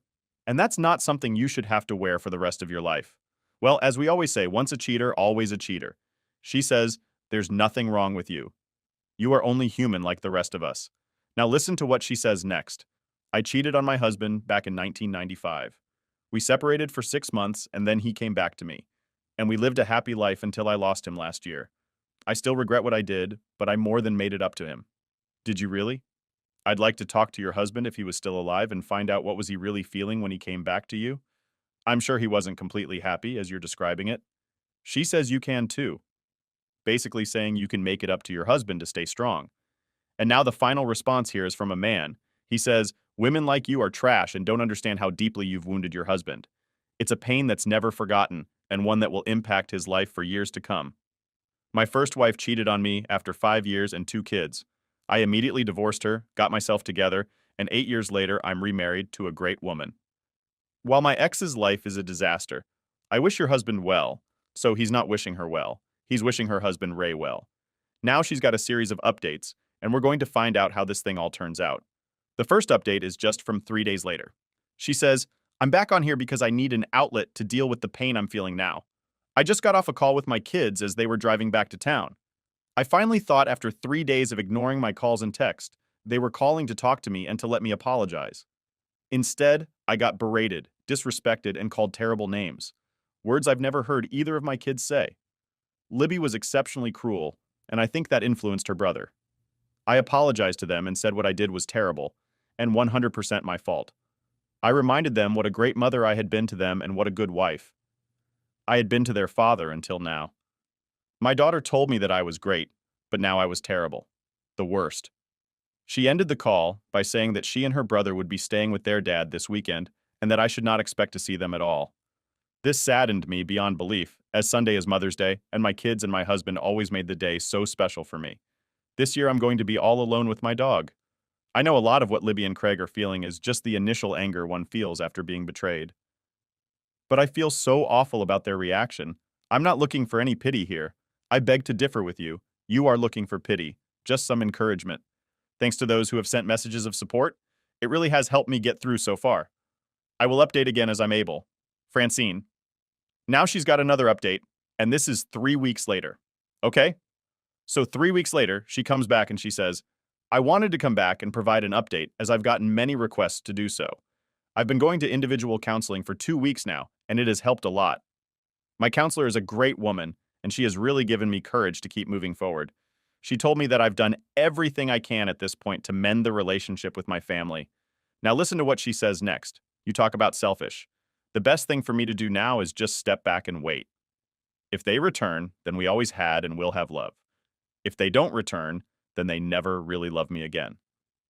Here's another situation of a counselor victim blaming, you know, putting all the onus here on the victims.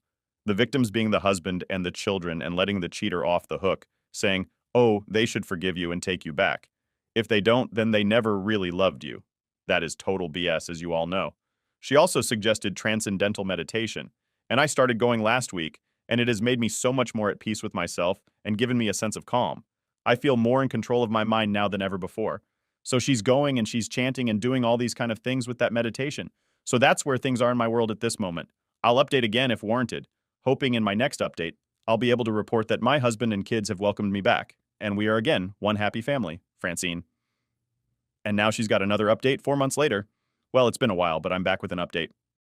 Sit back and take a deep breath, as I've got a lot to say here with some good news and some bad. A couple weeks after my last update, I discovered I was pregnant. Yes. At the age of 38, I became pregnant after trying for more than 15 years to have a third child. This news came as a shock, and my mind instantly filled with joy and terror. Joy in that I wanted so much for the baby to be Race, and terror in the thought it could be Leonard's. I went into full panic mode. The first person I wanted to tell was Ray, but I knew if I did and the baby wasn't his, I would lose him forever. Also, if the baby was Leonard's, I wouldn't want to keep it. If I ended the pregnancy and Ray ever found out, he would never forgive me as he is against procedures. Good for Ray, he's a good man. So here's what I did. I called a DNA clinic and asked if they could do a prenatal DNA test without having the saliva of the father. The lab said it is possible, however, it is only possible with select other body samples. But of course, I didn't have them. The one potential was hair follicles. I found a few on my husband's brush, but not nearly enough for a full sample, so I hit a dead end there. My backup plan was to contact Leonard and have him participate and pay for a prenatal DNA test. He had me blocked, and he deleted his Fbook account. So I decided to go to his place of business and catch him while he was walking in. When he saw me, he first tried ignoring me and then asked what I was doing there in a disgusted manner. I told him, I have something important to say and we need to talk.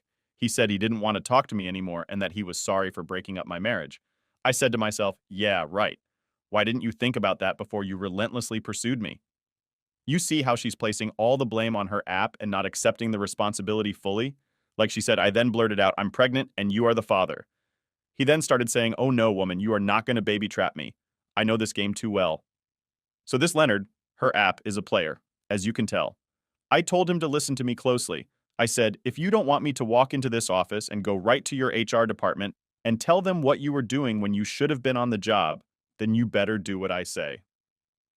I then told him I wanted him to schedule and pay for a paternity test and gave him the number for the clinic.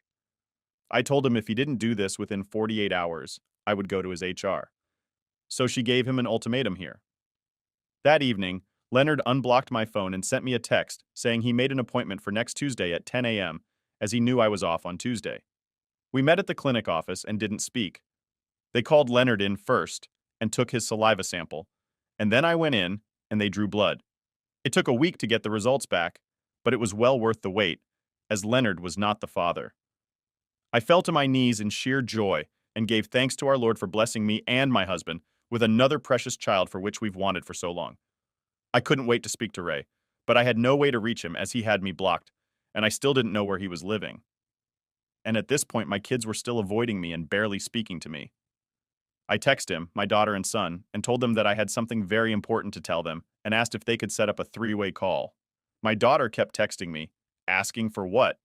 And I just told her I would tell them on the call. We set up the call and I told them the good news. Instead of being happy to be getting a sibling, they were both terse and downright mean to me. They immediately assumed the baby was Leonard's. I told them, I know it's your father's baby. My son then asked, how can I be so sure? And I told him that based on the estimated conception date, I knew. At this point, I didn't know the actual conception date, but I didn't want to tell them about the DNA test with Leonard, so I thought it best to explain it to them this way. So again, She's being deceptive here. My daughter then accused me of trapping her father into staying with me by getting pregnant. I asked her, how could that be? As this all happened before your father knew of my relationship with Leonard, my daughter said that was her point. She accused me of purposely getting pregnant by her dad in case he found out about my affair. She said the baby was my way of trapping her dad. I told her that was ridiculous, and she knew that her father and I had been trying for years to get pregnant. Finally, after much discussion, they agreed to speak with their father and have him call me. I was so anxious waiting for Ray to call that night, but he never did. The next morning came and still nothing. Then, and a little after 1 p.m. the next day, I got a call from Ray's attorney. She left me a message and I called her right back. She explained that she was calling on behalf of her client, and they were informed that I was pregnant and was claiming the baby was her client's. Hearing this, I just broke down and started sobbing, pleading with her that I wanted to speak directly with my husband. The attorney was considerate and understanding, but resolute. After I settled down, the attorney told me that my husband is requesting a paternity test for confirmation. I readily agreed and offered to do it as soon as possible, and that I would pay for it from my savings. The attorney asked that I set up the appointment and that her client will provide his saliva sample at a time when I'm not present.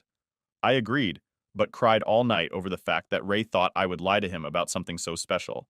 And I couldn't believe Ray wouldn't want to go to the appointment with me. So why would this Ray believe you're a liar? Could it be that you were cheating on him for 60 days before he busted you? I think that might be the reason he doesn't trust you. The test was performed, and earlier this morning, the results came back proving Ray is the father. Of course, I already knew this, but getting the official results felt so good and was a major relief off my mind. I'm now looking to put this terrible nightmare I created behind us, and I look forward to rebuilding my relationship and trust with my family. Thanks so much for all the encouragement you've provided to help me through this difficult time. Take care, everybody. Francine. So she's feeling pretty good about herself now because she's pregnant with her husband's child. That means he's going to be tied to her probably for another 25 years. So she's doing cartwheels about this. And now for the final update so we can see how things turned out for this family. And the final update is from May 18th of 2022. So a full 8 months later, after getting so many requests, I thought I'd come back and update everyone on how things turned out for my family and I. We are still a work in progress, of course, but every day we get closer and closer to the family we once were, before I foolishly destroyed everything through my selfishness and stupidity. First off, Ray and I did divorce, so Ray moved forward and divorced her even though she was pregnant with his child. Despite all of my pleading and begging, and even with it 100% confirmed that I was carrying his child, he proceeded with the divorce. I remember being so hopeful after the DNA tests revealed he was the father, and looked so forward to speaking with him and having him once again hold me in his arms and tell me everything would be okay. But he never did. Instead, I met with him at his attorney's office in a meeting that was videotaped, and this meeting is where he told me he was proceeding with the divorce and said he wanted to transition to a good co-parenting relationship with me. I broke down and cried and asked to be excused to regain my composure. When I came back, we talked about custody and his desire to split custody time with me. I told him I wanted him to have 100% custody with me and again burst out crying. In the end, our divorce was final. We split assets and custody of our little guy, $5,050. I received 1 year of alimony and ongoing child support. Ray also agreed to pay half the taxes, insurance, and utilities on our family home for 2 years in order for the baby to be in a safe, secure environment. So they split the assets $5,050.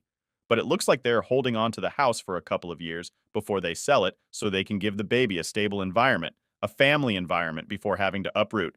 That's what I'm guessing just by reading this. In late January, our little guy was born, and he is truly a miracle child. Not only because he blessed us after 15 years of trying, but he also has brought our family back together.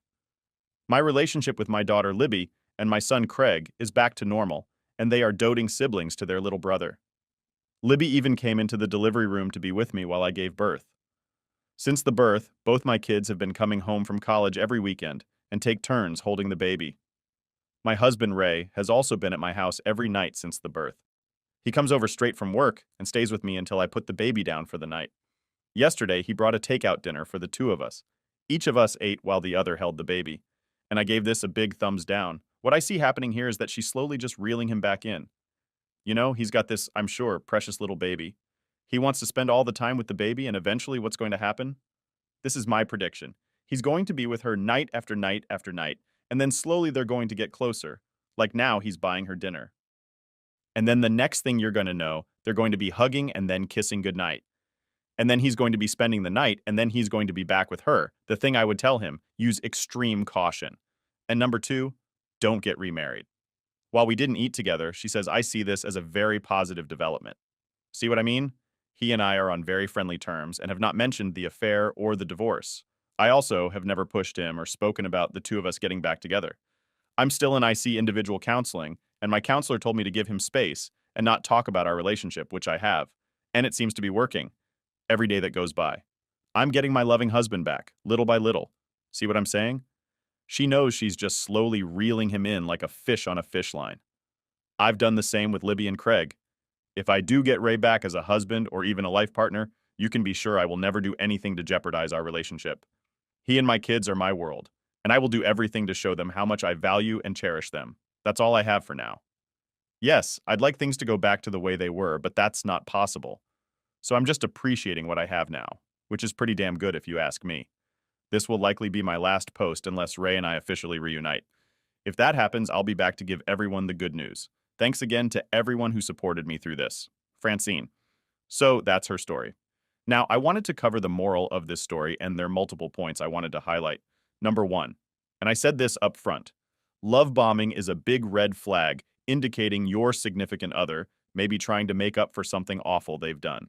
So remember that if out of the blue now this woman starts giving you treatment that you never experienced before or haven't experienced in a long time, you've got to ask yourself, I wonder why she's doing that now. What has she done next? Many cheaters never fully take responsibility for their actions, often placing the blame on their affair partner. And you can see that's what this woman did. Even though she said up front, hey, I'm 100% responsible throughout this whole story. She's saying how terrible her affair partner was and that he, lured her into this relationship almost like, oh, I had nothing to do with it. I just was a poor, innocent victim here. No, you were equally, if not more responsible because you were the one married to your husband. The next point, a cheater's relationship with family and friends will never be the same after they've cheated. So it's not just their relationship with their spouse or with their boyfriend is never going to be the same. But their friends and family members are going to look at them different. How many women like friends of hers, and maybe even women in the family now, who are married or have boyfriends are saying, hey, I don't want my boyfriend or husband around this woman.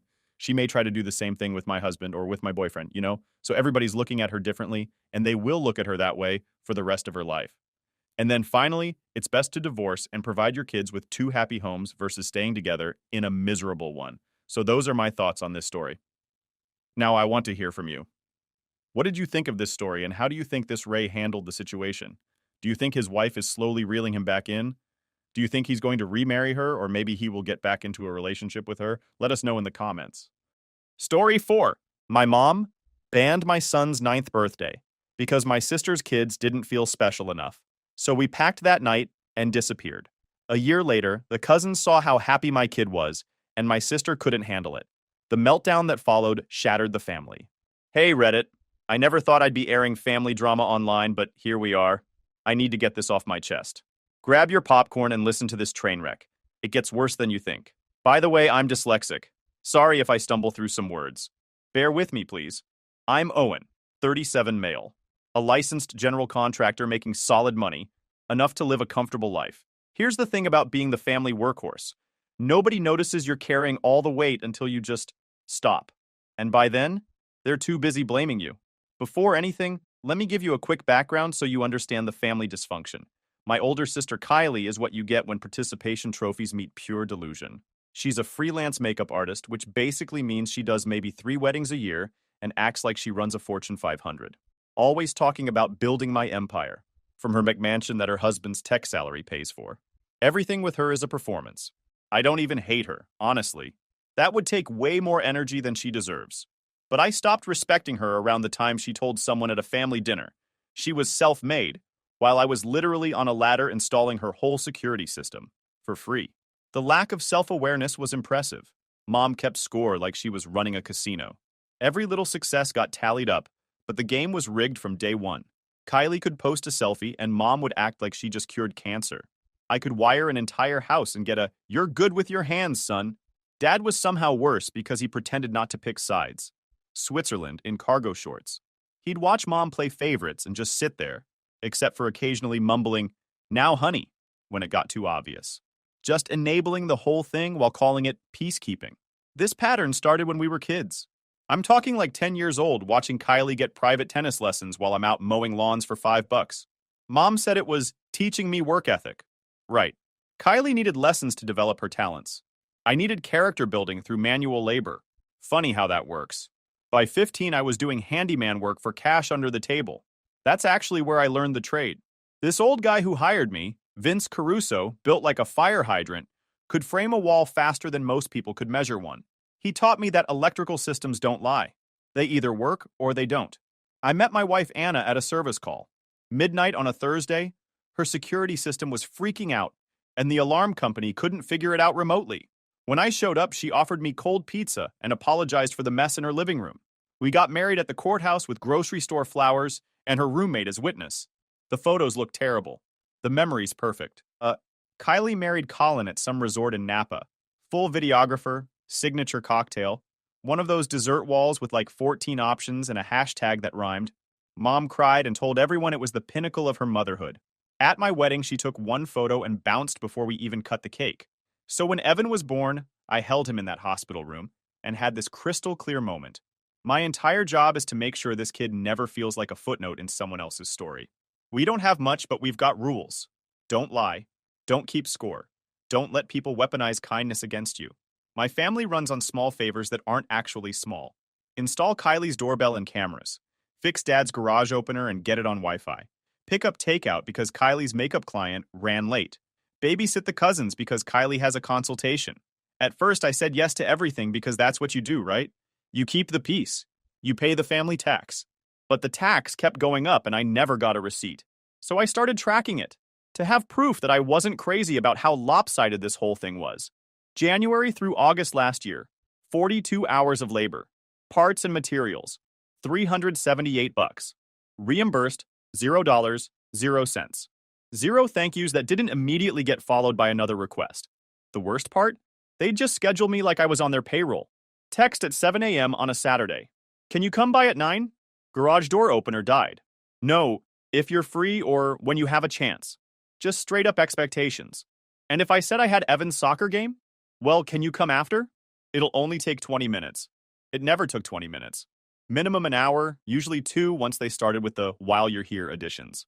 And Evan's game would be over by the time I finished. He'd ask where I was during his goal. I'd say family emergency. He'd just nod like he understood. But that look in his eyes, like he already knew he wasn't the priority, that haunted me. Mom kept saying they'd settle up at Christmas. Then it was after Kylie's launch. Then, things are tight right now. Meanwhile, Kylie's showing up to family dinner with a new makeup kit.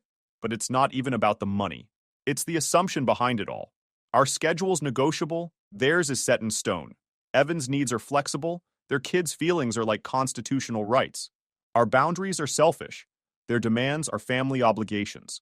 Last year we tried doing a joint birthday party for Evan's 8th. It made sense, Mom said. The cousins should celebrate together. Sharing meant Evan basically faded into the background while Kylie's kids ran the show and got a cake. I watched Evan blow out his candles, 3 out of 8, because Kylie's kids wanted to help, and something in me just cracked. Evan asked me later if joint meant not really mine, and Anna cried in our bathroom. I stood outside that door staring at the smart thermostat I'd installed in my parents' house and thought about sending them an invoice for emotional damages. I didn't, though. Felt too small. Also pointless. Meanwhile, they'd been auditing my worth since I could walk, but somehow that was just family standards. I was about to find out exactly how messed up those standards really were. Saturday morning, the day before Evan's 9th birthday, I swing by my parents' place to borrow their folding tables for the party. We needed extras for food and gifts. Dad's in his recliner doing his best impression of furniture. TV on but muted. That's his default setting when things are about to explode. Mom's in the kitchen making coffee. The air's got that pre-fight tension where everyone knows what's coming. Kylie's there too, sitting at the counter scrolling through emails. She glances up when I walk in, does this weird smirk thing, and goes right back to her phone. Mom sets a mug down hard enough to make her point clear. We need to talk about tomorrow. I just wait. Let the silence do the heavy lifting. You're going to have to postpone Evan's party. What? I asked. Kylie's kids saw the decorations you bought. They're upset. A big celebration for Evan right now would just create conflict. It's not appropriate. The words land like someone threw a brick through a window. It's 5 kids, hot dogs, and a cake from Costco, I say, voice completely flat. We're not booking out Disneyland here? Kylie jumps in without even looking up from her phone. It's not about the party, Owen. It's about being sensitive. My kids are going through a lot right now. They don't need to feel less than. Less than what? I ask. A 9-year-old's birthday party? They're dealing with the separation, Kylie says, finally looking up. Colin moved out 2 weeks ago. The kids are devastated. And here you are planning this big celebration like nothing's wrong. I blink at her. So my kid doesn't get a birthday because your marriage fell apart? Her face goes red. That's not what I said. That's exactly what you said. Mom does her guilt trip voice. If you insist on going forward with this, selfishly, then don't bring him here afterward. We won't reward that kind of behavior. Reward what behavior? I ask. Celebrating my son? Causing unnecessary pain to your nieces and nephews? Mom says. Family comes first, Owen. Sometimes that means making sacrifices. I've been sacrificing for this family my entire life, I say. Evan hasn't. He's 9. He gets a party. Dad clears his throat and sits there like a decorative plant. Completely useless. Something clicks in my brain right then. Not anger. Recognition. I see the whole pattern laid out like a blueprint. My kids' happiness is somehow a threat to their whole ecosystem. The math is completely messed up and always has been. Okay, I say. Super calm. I hear you. I leave the tables right where they are and walk out. Don't slam the door. The silence says plenty. In the truck, I just sit there for 5 minutes with my hands on the wheel. My phone buzzes. Kylie, don't be dramatic. We can celebrate him next month. I turn the phone off. That night, I'm sitting at our kitchen table with Anna. Evan's asleep. They said no to the party, I tell her. She puts down her phone. What do you mean no? Kylie's kids saw the decorations. Mom said if we do it anyway, we're cut off. No visits, no family contact. Anna goes quiet for a long time. Then, what do you want to do? I want to throw my kid his party, I say. And I want to stop negotiating for the basic right to celebrate my own son. Then let's do that. The messages start at 9:40 p.m. Dad first. Let's think this through. Kylie next. Don't make everything so difficult, okay? Then Mom. If you proceed with this party, do not bring Evan to our home again. We cannot support your disrespect. I screenshot everything. Create a folder labeled evidence. Turn my phone off. Anna and I sit in our kitchen, and I feel something I haven't felt in years. Clarity. Sunday morning, Evan wakes up yelling about being 9 and wearing his favorite shirt inside out because he's too excited to check.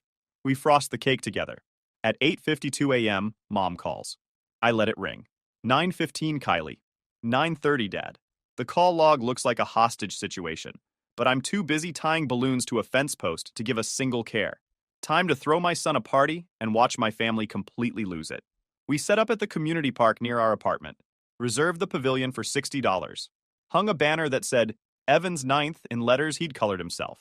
Brought a cooler full of drinks, hot dogs on a portable grill, and that Costco cake. Kids start rolling in around 11 a.m. Kylie must have seen the park name on the RSVP text chain Colin was still on, because they walked in like they owned the place. Shy hellos that turn into total chaos within like 10 minutes. Soccer in the grass, tag around the trees, that specific brand of joyful screaming, normal kid activities. At 11:20, I see them at the entrance. Mom walks in first. Kylie behind her, Colin trailing along with their kids, looking like he'd rather be literally anywhere else. It was Colin's custody weekend, and Kylie voluntold him to come for the kids.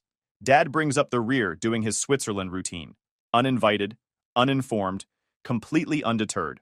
Evan runs over and grabs my hand, his palms sticky with frosting. I squeeze back.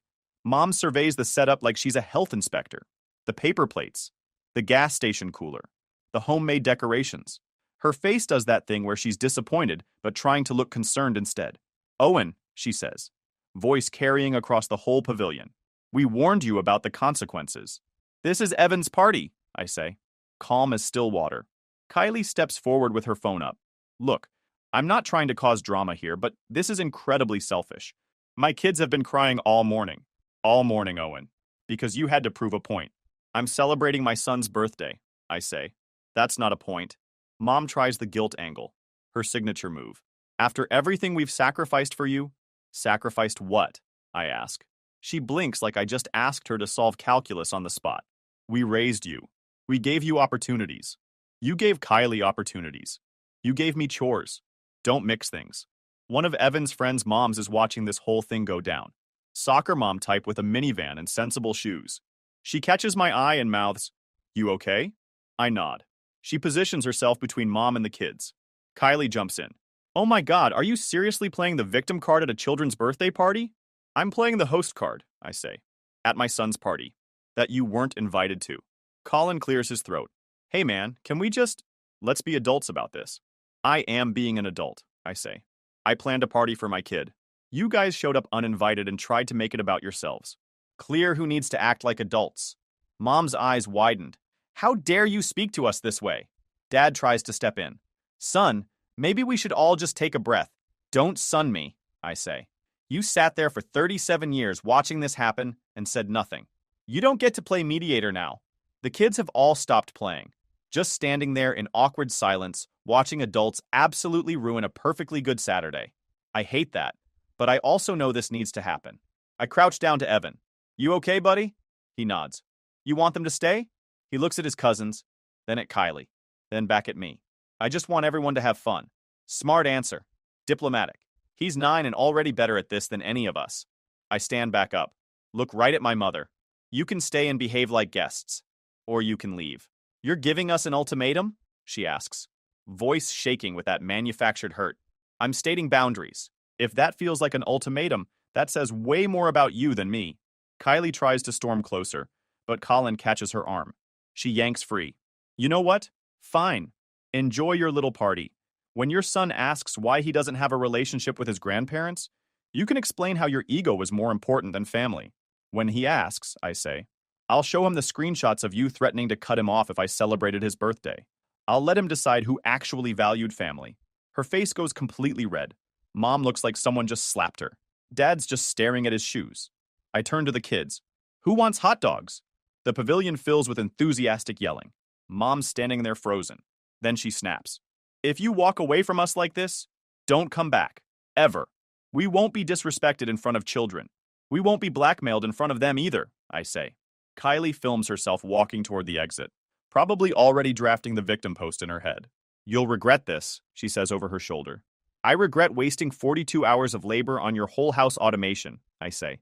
"This actually feels pretty good." Kylie storms off first. Mom and Dad follow in a huff. Colin hangs back long enough to tell the kids they can stay, then slips out. We eat hot dogs. Somebody spills lemonade. Somebody scores a goal and does a backflip. Life just reboots like nothing happened. When the last kid leaves, Anna leans against me. "I'm proud of you." I exhale for what feels like the first time all day. Colin shows up like an hour later to get his kids. Kylie left without them. He apologizes. Says the separation is getting messier. Says Kylie's been spiraling since he moved out. He laughs. Sad laugh. Then he says something that sticks with me. "She kept telling me you owed her. For being family. For existing. Like you were the jerk for wanting to get paid for skilled labor." I started actually doing the math on what she was spending versus what she was bringing in, and nothing added up. "You're better off," I say. "So's my bank account," he says. "And my blood pressure." That night, I started thinking.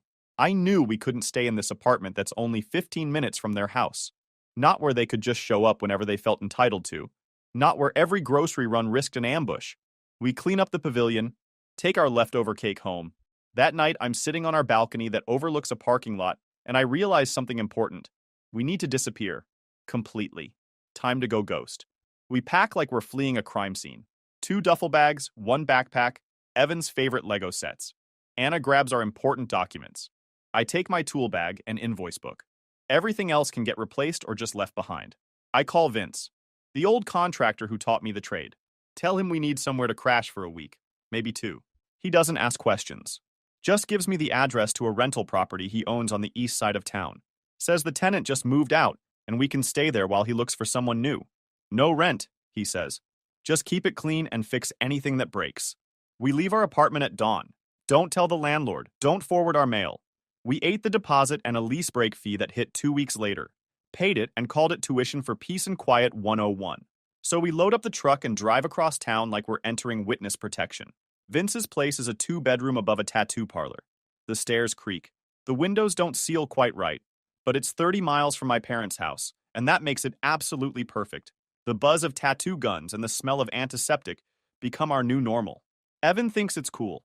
Anna says it has character. I say it has distance. The family reaction comes in waves. Week 1, 34 missed calls from mom, 19 from dad, 12 from Kylie. Unknown numbers that turn out to be cousins and aunts recruited for the guilt campaign. Voicemails ranging from concerned to straight-up threatening. Where are you? We're worried about Evan's well-being. This is abusive behavior, Owen. You're tearing this family apart. I save everything. Label it weather report. One voicemail from mom really stands out. Your father fell yesterday. Had to call Kylie because we couldn't reach you. What if it had been serious? What if he died and you missed it because of your pride? I call Vince. Did my dad fall? Saw him at the hardware store this morning, Vince says. Looked fine to me. Was buying mulch. Lying to manufacture emergencies. Classic move. Week 2, the financial ambush. Mom texts me a spreadsheet, an actual Excel document. Itemized loans she claims I owe her. It includes birthday gift 2019, $50, now classified as loan. Thanksgiving groceries, $87. Emergency assistance, $200. I rewired their entire electrical panel for free. Christmas presents, $840. Apparently gifts are loans now. Total claimed $2,337. With reasonable interest, $3,150. I screenshot it. Add it to weather report. Text back. Send me an itemized invoice for every hour I worked for free. We can settle the difference. She doesn't respond, but I do the math anyway.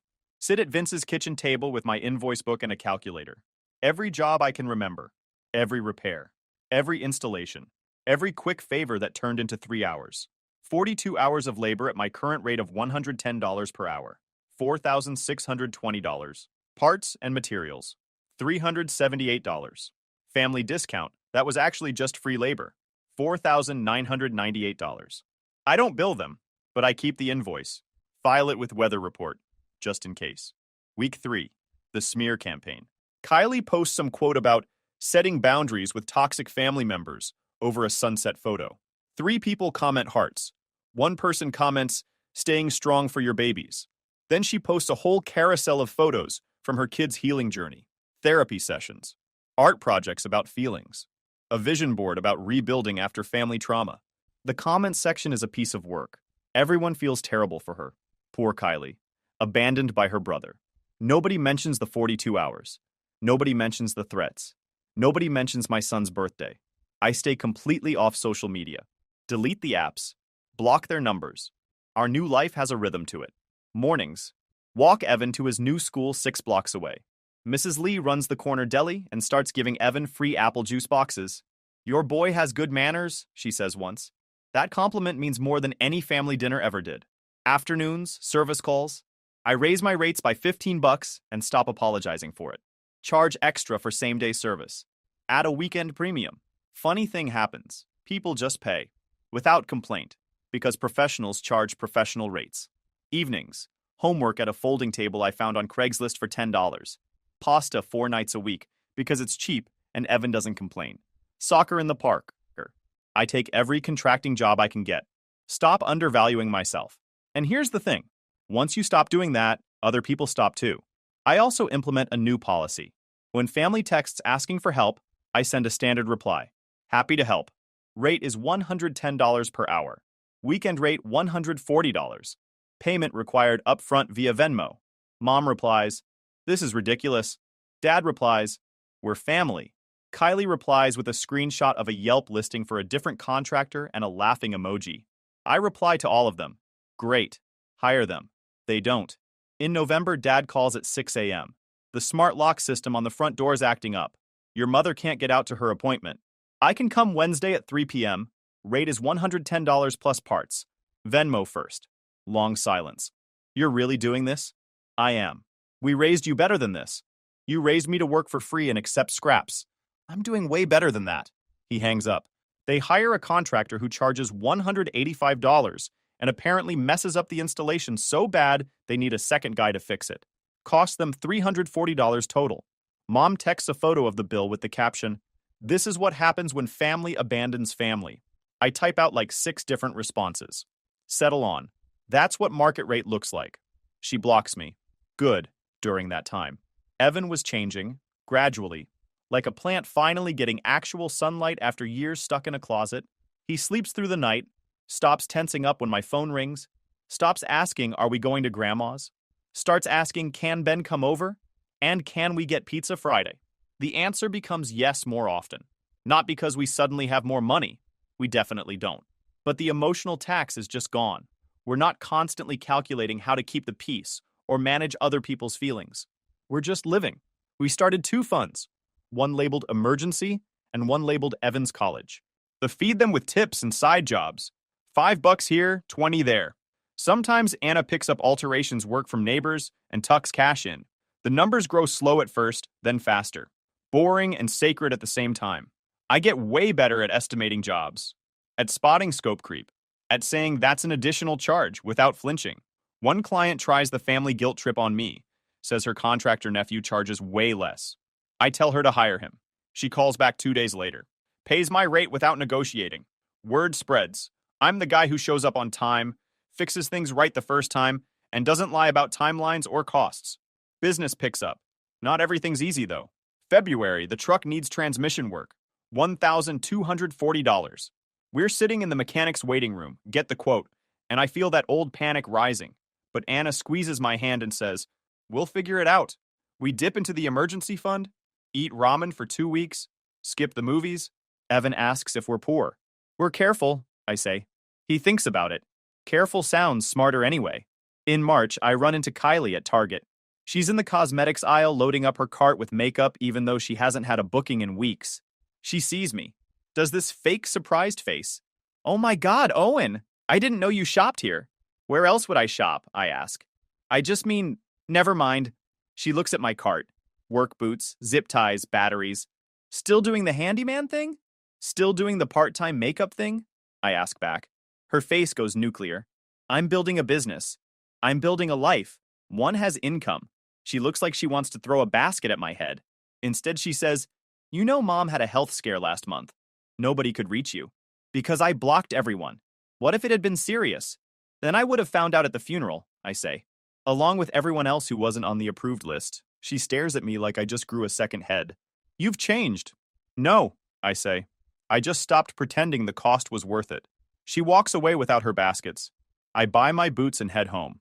The texts keep coming, though, from different numbers. Different tactics every time. Testing for weak points. From Mom, "Your father's turning 65. From Dad, "We miss Evan. This isn't fair to him." From Kylie, "When are you going to stop being petty?" I respond to exactly none of them. Complete radio silence. Total blackout. Here's what they don't get. I'm not making a point. I'm not waiting for an apology. I'm just done. Not mad. Not hurt. Just done. Like a book I closed. Summer comes. We take Evan to the community pool every Saturday. $3 admission, pack our own snacks, sunscreen from the dollar store. He learns to dive off the board. Anna reads books in a lawn chair. I float on my back and think about absolutely nothing. It feels like winning. In August, Evan's school counselor calls. My stomach drops until she says, "I wanted to tell you, Evan's emotional regulation has improved dramatically. Whatever you're doing at home, it's working." I'm sitting in my truck outside a job site and I just feel relief. We barely talk to my parents. They send holiday cards, Thanksgiving, Christmas, Easter. Each one has a passive-aggressive subtext about forgiveness and second chances, and how family should come first. We decline with one sentence each time. "Thanks, we have other plans." They send photos of matching pajamas and coordinated table settings. We wear mismatched socks and eat pizza, straight from the box, and Evan falls asleep between us. One night in October, Anna asks, "Do you miss them?" I actually think about it, really think. "I miss the idea of them," I say. The version I kept hoping they'd turn into. But the real them? Number. I don't miss being the help. I don't miss wondering when the next ambush is coming. A whole year rolls by. Quiet. No explosions. Just the slow accumulation of better days. Then, Evan turns 10. 2 weeks before Evan's 10th birthday, he asks the question I've been waiting for. "Can I invite my cousins to the party?"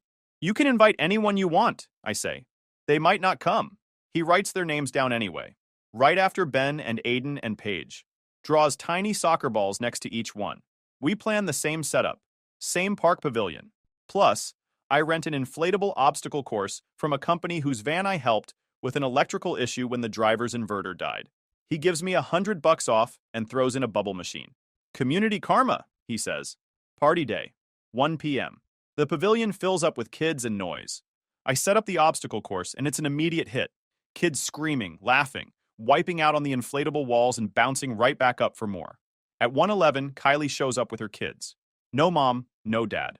The kids look uncertain for like 8 seconds, then see the obstacle course and forget to be strategic.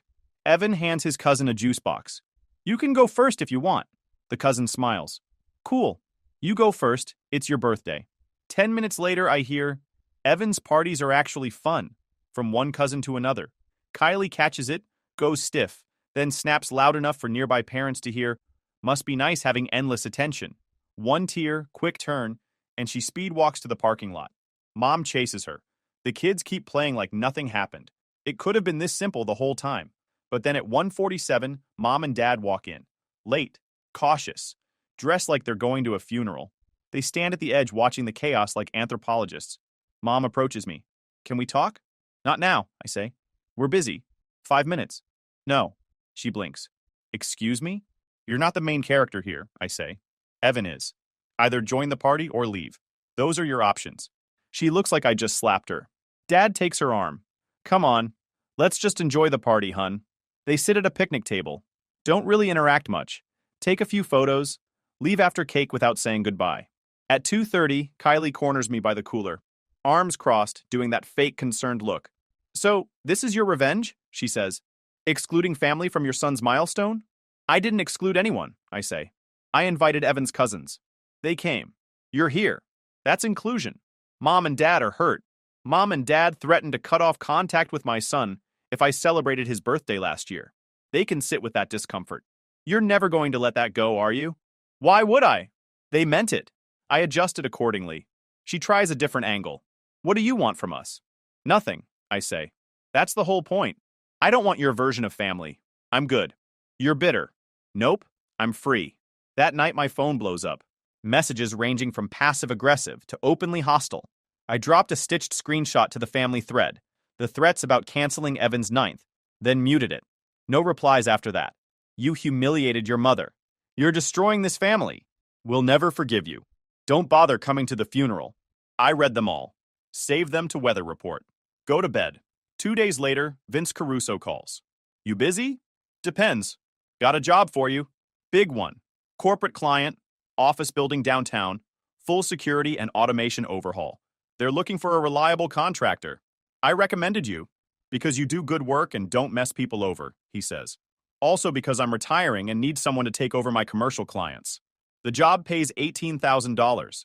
The client's a law firm, respectable, established, the kind of place that doesn't haggle on invoices. I start the following Monday, 20 months in. Here's what happened to everyone who said I'd regret walking away. Kylie's marriage completely falls apart. Turns out when you lose your free tech support and contractor, you start looking for a replacement. Kylie apparently decided that should be Colin. Started demanding he handle everything I used to do. Install smart home equipment. Fix appliances. Run Ethernet cables. Colin's a software engineer, not a contractor. Every project goes sideways. Every failure turns into a fight. She tells everyone she's focusing on her business. Meanwhile, Colin files for divorce, citing irreconcilable differences and financial infidelity. Turns out Kylie's been hiding debt. A lot of debt. Credit cards maxed out for makeup supplies she never even used. A studio space she rented for 6 months that was literally just a spare bedroom in someone's house. Professional photography sessions for a portfolio that got her 0 bookings. The whole makeup artist dream was funded entirely by borrowed money and Colin's paycheck. When he gets access to the accounts during discovery, he finds $38,000 in hidden debt. The house goes up for sale. Kylie moves into a condo and immediately starts telling people she's simplifying to focus on artistry. Translation: couldn't afford the mortgage anymore. Her business dries up too. Brides talk. When your marriage implodes publicly and your own brother won't speak to you, people start wondering what you did. Nobody wants drama on their wedding day. One bride tells her bridal party coordinator, who tells her photographer, who tells a makeup artist friend, who posts in a wedding vendor Facebook group. Anyone else have issues with Kylie? She seemed really off at my trial. Very distracted. Kept checking her phone. Made comments about her ex-husband. I don't want that energy on my wedding day. 43 people see that post. In the wedding industry, that's basically a death sentence. Her bookings drop from 2 a month to 1 every 3 months. She tries to pivot to teaching makeup classes at the community center. Gets 3 students, loses 2 after the first session. I find out because she texts me at 2 a.m. on a Wednesday, clearly emotional and not thinking straight. This is your fault. You turned everyone against me. You poisoned the whole family. I reply, I didn't have to do anything. I just stopped covering for you. Mom and Dad's retirement plan completely collapses. They'd been banking on moving in with Kylie, the big house with the yard and the guest suite. When Kylie's marriage explodes and the house sells, that plan just evaporates. They try to downsize, but the market's brutal. Their house needs work I used to do for free. New buyers want things fixed. Professional quotes come in at $14,000 for basic repairs. They try to negotiate. The buyers walk. 3 more potential sales fall through for the exact same reason. They finally sell at a $30,000 loss and move into a townhouse 40 minutes away. According to my Aunt Helen, they hate it. Too small, too loud, no space for the grandkids to visit. They blame me, obviously. Dad calls in March, not to apologize, to discuss options. Your mother and I have been thinking about multi-generational living, he says. It makes financial sense. We could pool resources. Translation, can we move in with you? Our place is 2 bedrooms, I say. There's no room. You could look for something bigger. We'd contribute to rent. With what money? Silence. We're good where we are, I say. You'll figure it out. He hangs up. The extended family fractures. Most people pick sides. A surprising number pick mine. Aunt Helen says she's been watching the dynamic for years and is relieved someone finally called it out. 2 cousins reach out saying they dealt with similar situations. An uncle I barely know sends me $200 with a note that says, for Evan's college fund. The ones who pick Mom and Kylie? They stop reaching out after about 4 months when they realize I'm not coming back. Just silence. The smear campaign backfires too. Mom tries to rally the church community, paints me as the ungrateful son who abandoned his family over nothing. But she makes the mistake of doing it at a potluck where Mrs. Lee's there. The lady whose deli got broken into and whose security system I installed for free at 11 p.m. on a Saturday. Mrs. Lee was there dropping trays for her sister's church potluck. She stands up and says, that boy has more integrity in his pinky than most people have in their whole body. Maybe ask yourself why he left. 4 other people nod. Mom leaves early. Hasn't been back to that church since. Kylie's makeup business tanks completely. Reputation matters in that world. And when your own brother won't speak to you, when your marriage explodes publicly, when brides start whispering at bridal shows, people notice. Someone sends me a screenshot of a wedding forum thread. Someone recognized Kylie's name from a vendor list and posted asking if anyone had used her. The comments are brutal. Her last few bookings cancel. Word spreads that she's difficult, unreliable, expensive for what you get. The phone stops ringing. Evan thrives. Turns 11. Then 12. Taller than Anna now. Honor roll. Travel soccer team. Friends who come over and trash our place, and I love every second of it. We save enough for a real vacation. Drive to the coast. Evan stands in the surf up to his knees and says, Dad, this is the best day of my life. Anna takes a photo of him and me standing in the water. Sun setting behind us. Both of us grinning like idiots. That photo lives on our fridge now, right next to his honor roll certificate and the birthday countdown calendar. I'm not the supportive son who did free labor anymore. I'm the guy who walked away and built something better. I became the disappointment son, which is good for me. At least I am happy and having peace of mind. YouTube just dropped this new hype feature. If you're hooked on this story, smash that hype button. It tells YouTube this video deserves to blow up, and it keeps even crazier stories coming your way. Story 5. I was falsely accused of SA by my 13-years-old niece. My family disowned me, my girlfriend left, and I lost everything. But 6 months later, the truth comes out, and now they want to reconcile. No way. So let me set the scene. Back then, I was doing pretty well for myself. Had a solid job in project management, owned a decent apartment in a nice part of the city, had friends, had a life. Nothing fancy, but I'd worked hard to build something stable after years of grinding through college and entry-level positions. My family and I were tight, or so I thought. Sunday dinners, holiday gatherings, the whole 9 yards. My sister Sarah and I especially were close. We'd grown up looking out for each other, and when she had her daughter, Melissa, I was there at the hospital, first one besides the dad to hold that kid. I loved being an uncle. Took the role seriously, you know? I'd show up to Melissa's school events, help her with homework when Sarah was swamped with work, taught her how to ride a bike. Standard uncle stuff. The kid was smart, funny, a little dramatic sometimes. But what teenage girl isn't? Sarah was a single mom after her divorce when Melissa was 8, so I tried to step up when I could. Nothing weird, nothing inappropriate, just being family. Melissa was always a bit of a handful, though. Sarah had this parenting style where she basically never said no to the kid. Whatever Melissa wanted, Melissa got. New phone? Sure. Skip chores? No problem. Talk back to adults? Just teenagers being teenagers, right? I'd mentioned to Sarah a few times that maybe some boundaries would help, but she'd get defensive. Said I didn't understand because I wasn't a parent. Fair enough, I guess. But there was this one incident about 6 months before everything went nuclear. We were all at my parents' house for some random Sunday gathering. Melissa was in one of her moods, being disrespectful to our mom, rolling her eyes, making snide comments. I pulled her aside, not even yelling or anything, just said something like, "Hey, that's your grandmother. You need to watch your tone." She looked at me like I'd slapped her. Got this cold look in her eyes I'd never seen before. Then she stormed off to Sarah, and I heard her complaining about how I'd embarrassed her in front of everyone. Sarah came over, told me to back off, that she'd handle her own daughter. I apologized, dropped it, figured it wasn't worth the drama. Should have paid more attention to that look Melissa gave me, though. That was the first red flag I completely missed. Fast forward to late spring 3 years ago.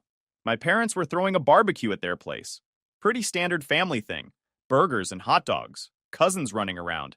That suburban weekend vibe. I showed up after work, still in my button-down, but I ditched the tie. Everything seemed normal at first. Melissa was there with a couple of her friends, doing that thing where teenage girls huddle together and whisper. I said hi. She barely acknowledged me. Whatever. Teenagers are moody. About an hour into the barbecue, Sarah pulled me into the kitchen. The second I walked in, I knew something was wrong. Her face was pale, hands shaking, this look of absolute rage in her eyes. Before I could even ask what was up, she got right in my face and said, "Did you touch Melissa?" I'm standing there completely confused. What are you talking about? Did you touch her? My brain literally couldn't process what she was asking. Touch her? Like what, a high five? A hug? What was she even saying? Then she spelled it out, and I felt like I'd been hit by a truck. She said Melissa had come to her the night before, crying, saying I'd touched her inappropriately, that I'd assaulted her. I just stared at Sarah, waiting for her to laugh, to say it was some sick joke, but she wasn't laughing. She was dead serious, and she was looking at me like I was the worst thing that ever existed. Sarah, that never happened. I would never... She didn't let me finish. She slapped me, hard, right across the face. Then she started screaming at me to get out, that she was calling the police, that I was disgusting, that she never wanted to see me again. My parents came running in, other family members crowding the doorway. Everyone staring at me like I'm some kind of predator. I tried to explain, tried to tell them this was insane, that I'd never done anything wrong, but nobody wanted to hear it. Sarah was already on the phone with the cops, and my mom was crying, and my dad looked like he wanted to hit me too. The only thing I could think to do was leave before things got worse. I left that barbecue in a daze, drove home on autopilot, sat in my apartment, and just tried to process what had happened. My niece, this kid I'd helped raise, had just accused me of something so vile I couldn't even wrap my head around it. And my sister, my own sister who'd known me my entire life, believed it without even asking for my side of the story. The police showed up at my apartment that evening. 2 detectives, all business. They asked me to come to the station to answer some questions. I went voluntarily because I had nothing to hide. Told them exactly what I'd been doing the night Melissa claimed this happened. Turns out I had a pretty solid alibi. I'd been at a work dinner with my entire team that night, from 6 in the evening until almost midnight.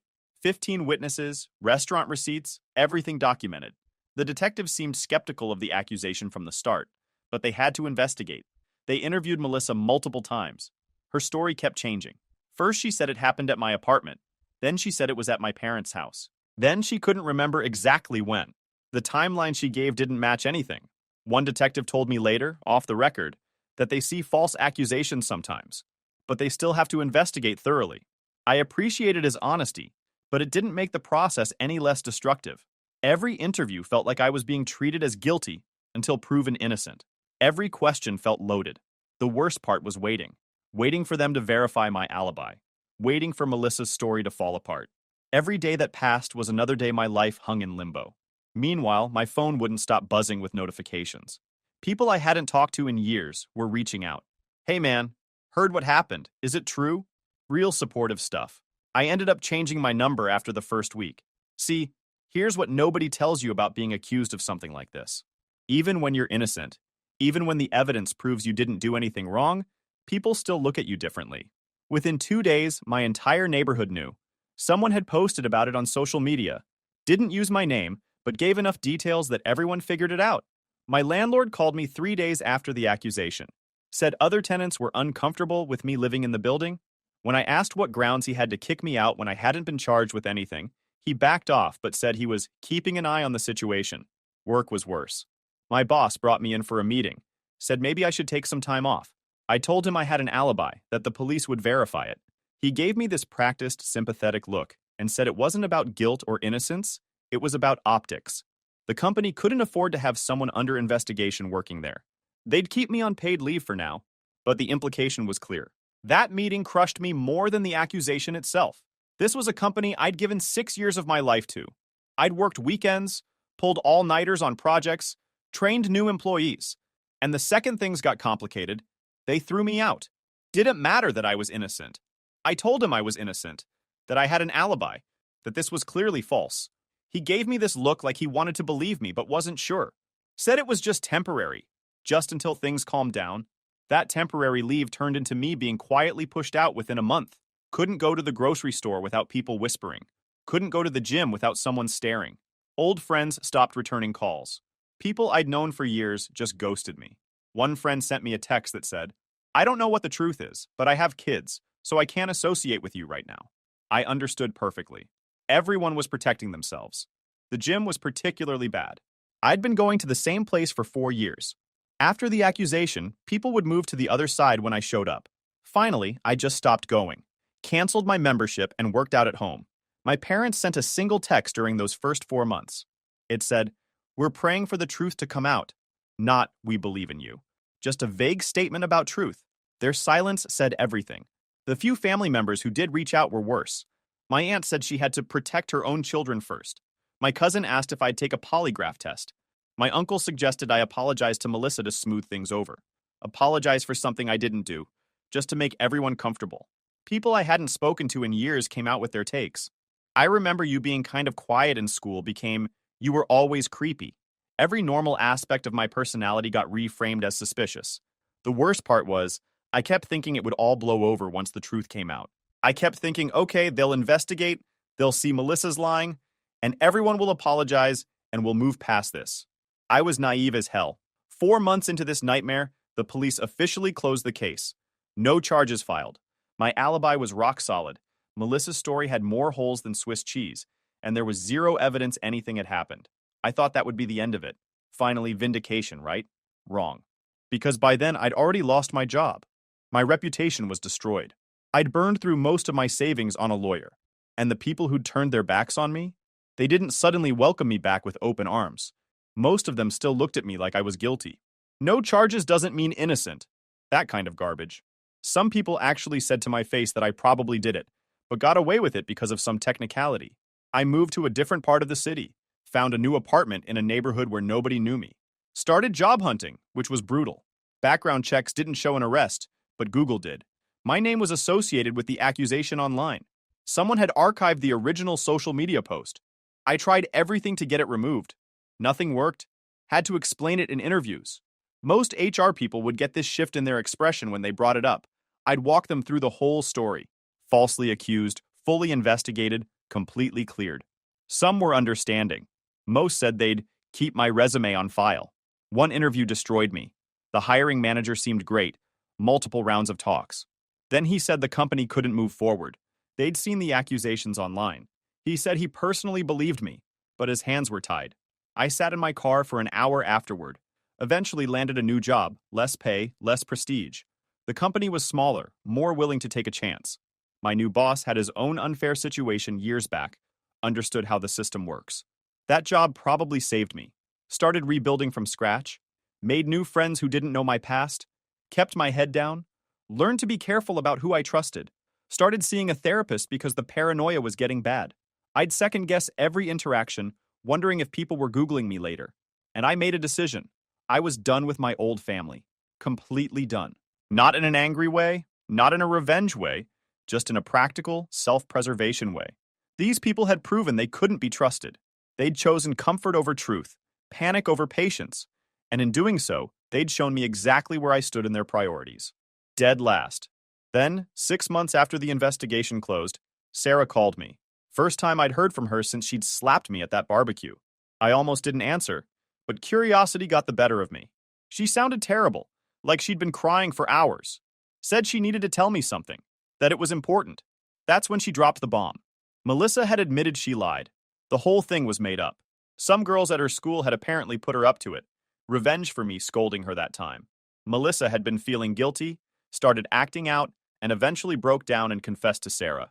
Sarah was sobbing, apologizing over and over, saying she should have talked to me first, should have asked for my side, should have done literally anything besides immediately destroying my life based on a teenager's accusation. I sat there listening to her cry, and I felt absolutely nothing. No relief, no anger, nothing. Just this empty coldness. The validation that I'd been innocent all along should have meant something, should have felt like vindication, but it didn't, because the damage was already done. I'd already lost everything.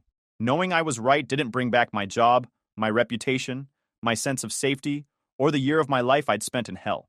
When she finally stopped talking, I asked her one question. Did you ever, even once, think to ask me if it was true before you destroyed my life? She didn't have an answer for that. Started with excuses. Said she was scared, that she was protecting her daughter, that any mother would have reacted the same way. I told her that any decent person would have asked questions first. That family should mean giving each other the benefit of the doubt, at least long enough to verify the facts.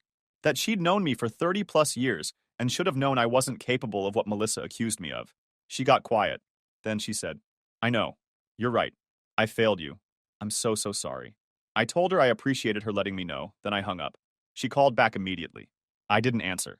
She called 17 more times that day. Didn't answer any of them. She left voicemails, each one more desperate than the last, begging me to talk to her, to give her a chance to explain, to let her make things right somehow. I deleted them all without listening to more than a few seconds. The thing was, her apology didn't change anything. It didn't undo what happened. It didn't erase the months of being treated like a criminal, the job loss, the social isolation, the paranoia, the depression, none of it. All it did was confirm what I already knew. I was innocent. But being innocent never protected me from losing everything. Over the next few weeks, my entire family came out of the woodwork. Everyone suddenly wanted to talk, apologize, make things right. My mom sent me a care package with cookies. Like cookies could fix this. I gave them to my neighbor. My dad showed up at my apartment unannounced. I looked through the peephole, saw him standing there, almost opened the door. Then I remembered that barbecue, the disgust on his face. I opened the door just enough to speak through the chain lock. He said we needed to talk man to man. I told him I record all conversations now. He could email me. His face went from determined to hurt to angry. Started raising his voice about throwing away family over pride. I closed the door. Got an email from him later. Long thing about family obligations, forgiveness, mistakes. Said my refusal was hurting my mother. I archived it without responding. My cousins tried the friendly approach. Tyler sent me a message about grabbing coffee. I agreed, curious what angle they'd take. We met at a chain coffee place. After small talk, he got to the real reason. Said the family missed me. Everyone regretted what happened. Melissa was struggling with guilt. I asked where he was during my investigation. He got uncomfortable, said it was complicated. I told him it wasn't. Either you believed I was capable of that, or you didn't. He chose to believe it. That was his choice. The thing is, I'd already moved on. In the 6 months between the accusation and Sarah's confession, I'd built a new life. New job, new friends, new apartment, new everything. I'd gone to therapy, worked through the anger and betrayal, and accepted that my old life was gone. I wasn't the same person anymore. The naive guy who showed up to family barbecues and trusted everyone, he died the day Sarah slapped me. This new version of me? I was careful, guarded. I documented everything, kept records of all my interactions, maintained boundaries like they were military checkpoints, and I absolutely refused to let anyone back in who'd thrown me away so easily. Sarah kept trying. Calls, texts, emails, showing up at my apartment building. I never engaged beyond telling her to stop contacting me. She'd apologize, say Melissa was just a kid, that she was manipulated, that everyone makes mistakes. I'd remind her that her mistake cost me my job, my reputation, my savings, and a year of my life. Then I'd walk away. My parents tried the mediation route, set up this whole family meeting without asking me, then called to tell me when and where to show up.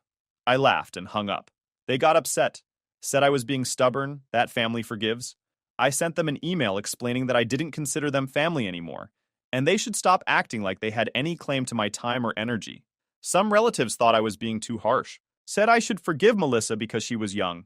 Let me break down why that logic is absolute garbage. Melissa was 13 when she lied, old enough to understand consequences. She wasn't 6 years old making up a story about a monster under the bed. She deliberately, with premeditation, accused me of something she knew could put me in prison. She watched as I lost everything and said nothing for 6 months. And Sarah? She chose to believe a story with zero evidence over her own brother. Didn't ask questions, didn't wait for facts, just immediately went nuclear. That tells me exactly what she thought of me, exactly how little I mattered compared to her automatic assumptions. People love to say that family should forgive, that you only get one family, all that sentimental stuff. But here's the truth. Family is supposed to have your back. Family is supposed to give you the benefit of the doubt. Family is supposed to know you well enough to say, wait, that doesn't sound like something he'd do. Let's figure out what actually happened. My family did none of that. 2 years went by.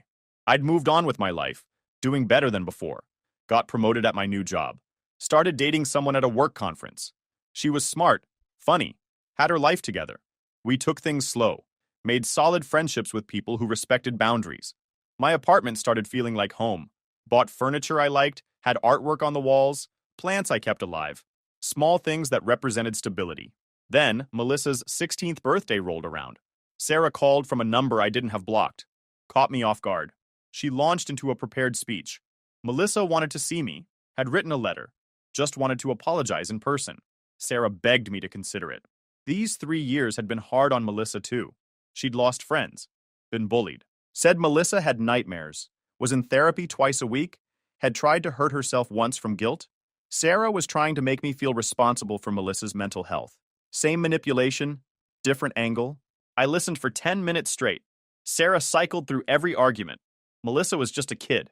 She'd been manipulated. She'd learned her lesson. Everyone wanted to heal. Why was I being so stubborn? When she stopped, I said one word. No. Sarah tried to argue. Said Melissa was suffering, that she had nightmares, that she was in therapy, that she'd changed. I told Sarah that none of that was my problem. Melissa made her choices, and she could live with them. I'd made mine too. She was just a kid, Sarah said. She was old enough to know better, I replied. And you were definitely old enough to know better. You made your choice 3 years ago. I'm making mine now. Sarah started crying, saying I was being cruel, that Melissa just wanted closure. I told her that I got my closure when I blocked everyone's numbers and moved on with my life. What Melissa wanted was forgiveness so she could feel better about herself. That wasn't my responsibility. Don't call me again, I said, and hung up. She sent the letter anyway, mailed it to my apartment. I don't know how she got my address, whether she hired someone to find it or stalked me somehow. That violation bothered me more than the letter itself. The letter was exactly what you'd expect. Lots of, I'm sorry. Lots of, I was young and stupid. Lots of, I miss you. Melissa talked about how hard these years had been for her, how she'd lost friends, how kids at school called her a liar and worse, how she wished she could take it all back. She wrote about specific memories, learning to ride a bike, me teaching her, birthday parties where I'd shown up with gifts, times I'd helped her with homework. She was trying to remind me of who we used to be to each other, trying to trigger some emotional response that would make me want to reconnect. Standard manipulation tactic, and I recognized it because my therapist had prepared me for exactly this kind of thing. The letter was well written, I'll give her that. Probably went through multiple drafts, maybe even had help from her therapist or Sarah. It hit all the right notes, acknowledged what she did, took responsibility, expressed genuine-sounding remorse, outlined how she'd changed, asked for nothing except a chance to apologize in person. If I didn't know better, if I hadn't lived through what her lie did to me, it might have been moving. But I did know better, and I recognized the letter for what it was. Not really an apology for my benefit, but a step in Melissa's healing process. Her therapist probably suggested it. Write a letter to the person you wronged, express your feelings, take accountability. Good therapeutic technique? Sure. But the purpose was to help Melissa feel better, not to actually make amends to me. I read it once, then put it through the shredder. Not out of anger or spite, just pure practicality. That chapter of my life was closed. Some people online have told me I should have at least responded, that I should give her a chance, that holding on to anger is toxic. But here's what those people don't understand. I'm not holding on to anger. I'm not consumed by resentment. I'm not plotting revenge or enjoying their suffering. I'm just indifferent. The opposite of love isn't hate, it's apathy. And I'm completely apathetic about my former family. They're strangers now, people I used to know, like old classmates you run into at the store and exchange pleasantries with before moving on with your day. Except I don't even want the pleasantries. An apology doesn't erase what happened. It doesn't give me back the job I lost, the friends who abandoned me, the year I spent as a social pariah. It doesn't undo the panic attacks I had every time someone looked at me wrong, or the paranoia that made me record every interaction with another human being. It doesn't compensate for having to start my entire life over from scratch at 32 years old. Melissa's apology was for her benefit, not mine. She wanted to feel better, wanted to absolve herself of guilt. That's human nature, I get it. But I didn't owe her that comfort. I didn't owe her anything. Sarah called me again after Melissa's birthday, said I'd broken her daughter's heart by not showing up. I pointed out that Melissa broke my entire life with her lies, so we were hardly even. Sarah said I was holding a grudge against a teenager. I said I was protecting myself from people who'd proven they couldn't be trusted. Big difference. My parents tried one more time about 6 months ago. They're getting older, started with the whole life's too short, and family is everything routine. My mom sent me a message saying she wasn't getting any younger, that she wanted to see me before she died, that holding grudges was exhausting. Classic guilt trip. My dad followed up with something about how he'd made mistakes as a father, but he was trying to make it right. And wasn't that worth something? I thought about ignoring them completely. Then I realized that if I didn't meet with them, they'd keep trying different approaches, different guilt trips, different angles. So I agreed to meet for coffee, one time, to make my position clear enough that they'd finally accept it. They said everyone had apologized, that it was time to move on, that I was being unfair by punishing them forever. We met at a neutral location, some chain coffee shop halfway between our areas. I got there early, picked a seat near the exit, brought a book so I'd have something to do if they were late. They weren't. Showed up right on time, looking nervous. I met them for coffee. Only time I'd seen them face to face in 3 years. They looked older, more tired. My mom had more gray hair than I remembered. My dad had lost weight, looked smaller somehow. Part of me felt bad for them. The rest of me remembered what they'd put me through. They sat down, ordered coffee they barely touched. My mom cried through most of it, dabbing at her eyes with napkins she'd brought specifically for this purpose. My dad did his stoic thing, but I could tell he was emotional too. His hands were shaking when he lifted his coffee cup. They said they missed me, that family gatherings weren't the same without me, that they'd made a mistake by not supporting me from the start. My mom talked about how empty the holidays felt, how she'd set a plate for me at Thanksgiving out of habit, and then cried when she realized I wasn't coming. My dad mentioned my birthday, how they'd sent a card that came back marked "Return to Sender" because I'd changed addresses without telling them. They were trying to show me how much my absence hurt them, how much they wanted me back. I listened to everything they had to say. Didn't interrupt, didn't argue, just let them get it all out. When they finally stopped talking and looked at me expectantly, I laid it out for them plain and simple. When Sarah accused me, you didn't ask questions. You didn't call me aside and say, "What happened? Tell us your side." You just assumed I was guilty. You let me walk out of that barbecue alone, knowing what people were saying about me, and you didn't reach out once during the investigation. Not once. You let me go through months of hell completely alone, let my life fall apart without even checking if the story made sense. That told me everything I needed to know about where I stood in this family. My mom tried to interrupt, to explain, but I held up my hand. I'm not done. You've apologized now, and I appreciate that. I really do. But an apology doesn't create trust. Trust is built over time through actions, and you destroyed 30+ years of trust in one afternoon. I'm not interested in rebuilding. I have a good life now, with people who respect me and believe in me. People who gave me the benefit of the doubt when things got complicated, who stood by me, who asked questions before making judgments. I don't need the stress of wondering if you'll throw me away again the next time someone makes an accusation. My dad started to speak, something about how they'd never make that mistake again, but I cut him off. You don't know that. You can't know that. Because when it mattered, when I needed you most, you failed. Not because you're bad people, but because you're human. You panicked, you believed the worst, you protected yourselves. I get it, but I'm protecting myself now, and that means keeping distance from people who've proven they can't be trusted when things get scary. My mom said I was being too harsh, that everyone deserves a second chance. I told her she might be right, but I was choosing not to give one. That was my choice to make, just like it was her choice to believe I was guilty without evidence. We haven't spoken since. The thing is, I don't think about them much anymore. Occasionally, something will remind me of the old days, some random memory of Sunday dinners or holiday traditions, and I'll feel a twinge of something. Not quite sadness, not quite nostalgia, just acknowledgement that things used to be different. But then I remember what they put me through, and that feeling disappears fast, gets replaced by this quiet satisfaction that I got out, that I built something better, that I'm not stuck in a cycle of people who treat family as disposable. My girlfriend and I hit the 2-year mark last month. She's incredible, honestly. Works in marketing, has this great sense of humor, challenges me in good ways. We moved in together about 6 months ago, got a place with an extra bedroom we're using as a home office. She knows the broad strokes of what happened with my family, that there was a false accusation that destroyed those relationships, but she hasn't pushed for details. Said when I'm ready to tell her everything, she'll listen, but she's not going to pressure me. That level of respect, of understanding boundaries, that's what real support looks like. She didn't need to know every detail of my past to trust me in the present. She judged me based on my actions, my character, how I treated her and others. Novel concept, right? We have a good group of friends now. Couples mostly. People we met through work or hobbies. We do game nights, dinner parties, weekend trips. Normal stuff that I thought I'd never have again after everything fell apart. These people know me as the guy who's good at trivia, who makes terrible jokes, who's weirdly competitive about board games.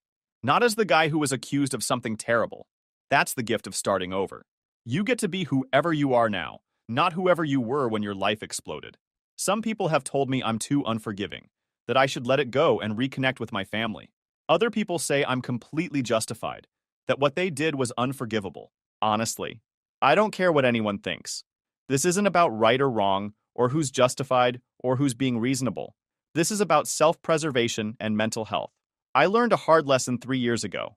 I learned that people will turn on you in a heartbeat if the accusation is serious enough, that your history with someone means nothing when fear and outrage take over, that being innocent doesn't protect you from losing everything. Those are brutal lessons, but they're valuable ones. They taught me to be more careful, more selective, more protective of the life I build. I also learned that I'm stronger than I thought. I survived being completely destroyed and rebuilt my life from nothing. Lost my job, my reputation, my family, my friends, my home, everything. And I still got up every morning, went through the motions, kept pushing forward until those motions became real again. That's not something everyone can say. I'm proud of that strength, even though I wish I'd never had to develop it. I made new friends, found new family in the people who actually stood by me, created a life that doesn't depend on anyone who proved they couldn't be trusted. That's worth more to me than any family reunion or birthday party. Melissa is 19 now. I heard through social media that she's in college studying psychology. Part of me wonders if she's trying to understand why she did what she did. Part of me hopes she's learned, that she's grown into someone who thinks before acting. But that's a distant hope, the kind you have for strangers. Like hoping a celebrity turns their life around. Detached, impersonal. She's been in therapy consistently since the confession. I genuinely hope it helps her. Not for my sake, but for hers. Maybe she'll become a decent person. Maybe she already is one. Doesn't matter to me either way. Sarah reached out recently with a new approach. Melissa was struggling with severe anxiety and guilt. Her therapist suggested meeting might help. Sarah asked if I'd do a mediated conversation. Offered to pay. Do it anywhere, anytime. Just once. Just a chance for Melissa to say what she needed. I told her no. My life is peaceful now. I have a girlfriend I'm serious about. We talked about engagement last week. I'm up for another promotion. I play basketball Wednesday nights. I'm learning guitar. Trip to Colorado next month. Opening that door means inviting chaos back in. I'm not willing to do that. Every interaction with my former family has been draining, full of guilt trips and manipulation. I don't owe them anything. The last message I sent to Sarah was pretty clear.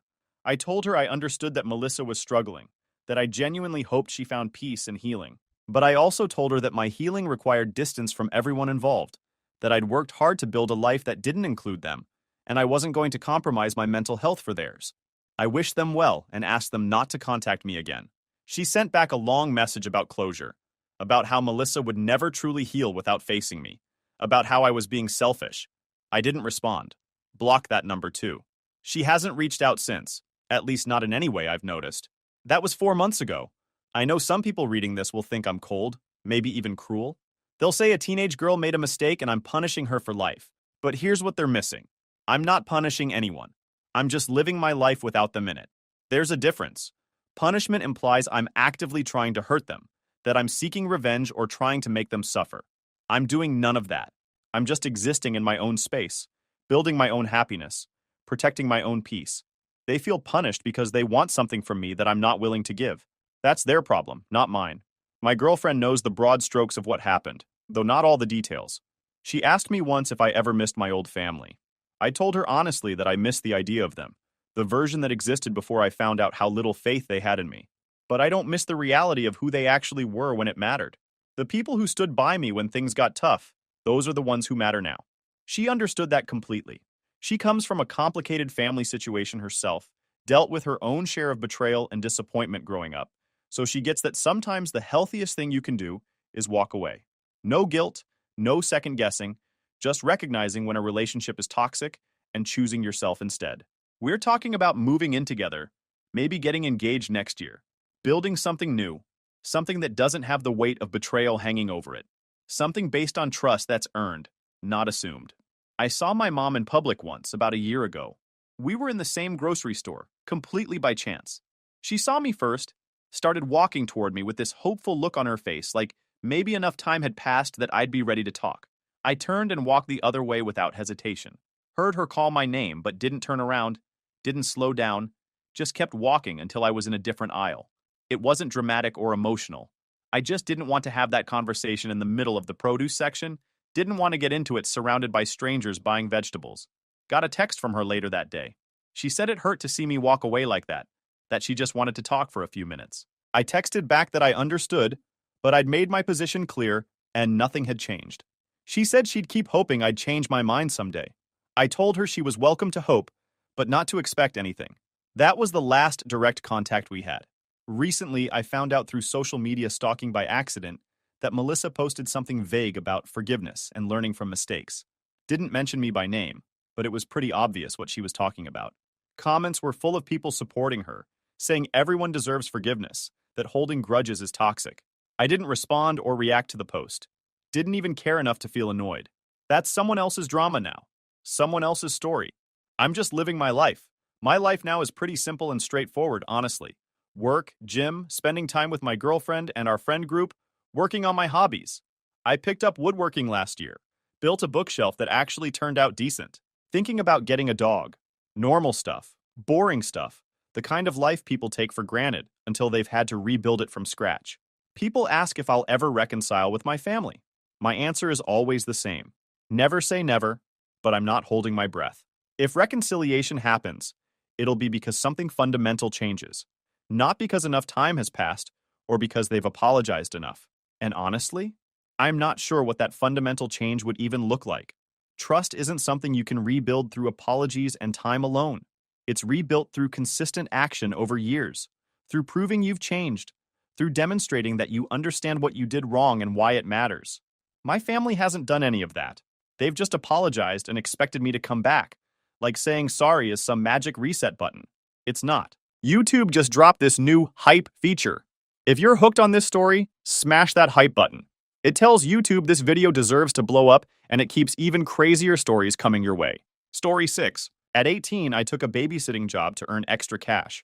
The next morning, cops dragged me out of bed. The girl said I assaulted her. I spent months in prison before one broken camera and a neighbor's footage flipped the whole story. Hey Reddit, I never thought I'd vent here, but after everything that happened, I need to get this off my chest. A simple babysitting job turned into the worst 7 months of my life, and somehow I'm still standing. I want people to know how fast lies can destroy someone and how hard it is to rebuild once the truth finally crawls its way back to the surface. I was 18 when everything started. Freshman year of college, broke, and always looking for easy side gigs. Babysitting was one of those things I fell into by accident. My mom's friend, Mrs. Miller, needed someone one night, and I happened to be free. It went well. The kids liked me, and after that, she started calling me whenever her regular sitter bailed. Her kids, Tommy, age 7, and Emma, 5, were great. No tantrums, no disasters, Just two little goofballs who thought I was the coolest guy alive because I let them stay up 20 minutes past bedtime and built Lego towers that reached the ceiling fan. They called me Big Bro Cameron, and honestly, I liked the nickname. So when Mrs. Miller called that evening, I didn't even hesitate. Hey, sweetheart, I know it's last minute, but my sitter canceled. I wouldn't ask if it wasn't important, she said over the phone, sounding flustered. I checked my calendar. Nothing but studying for a psychology quiz tomorrow. Yeah, sure, I said. What time? 7 to 9:30. I'll pay extra. Deal. I threw on a hoodie, grabbed my backpack, and headed over. The Millers lived in this cozy two-story house with a white porch and one of those glowing seasonal flags hanging by the door. That night it said, "Bless this home." When I got there, the kids were already in pajamas, watching a cartoon marathon.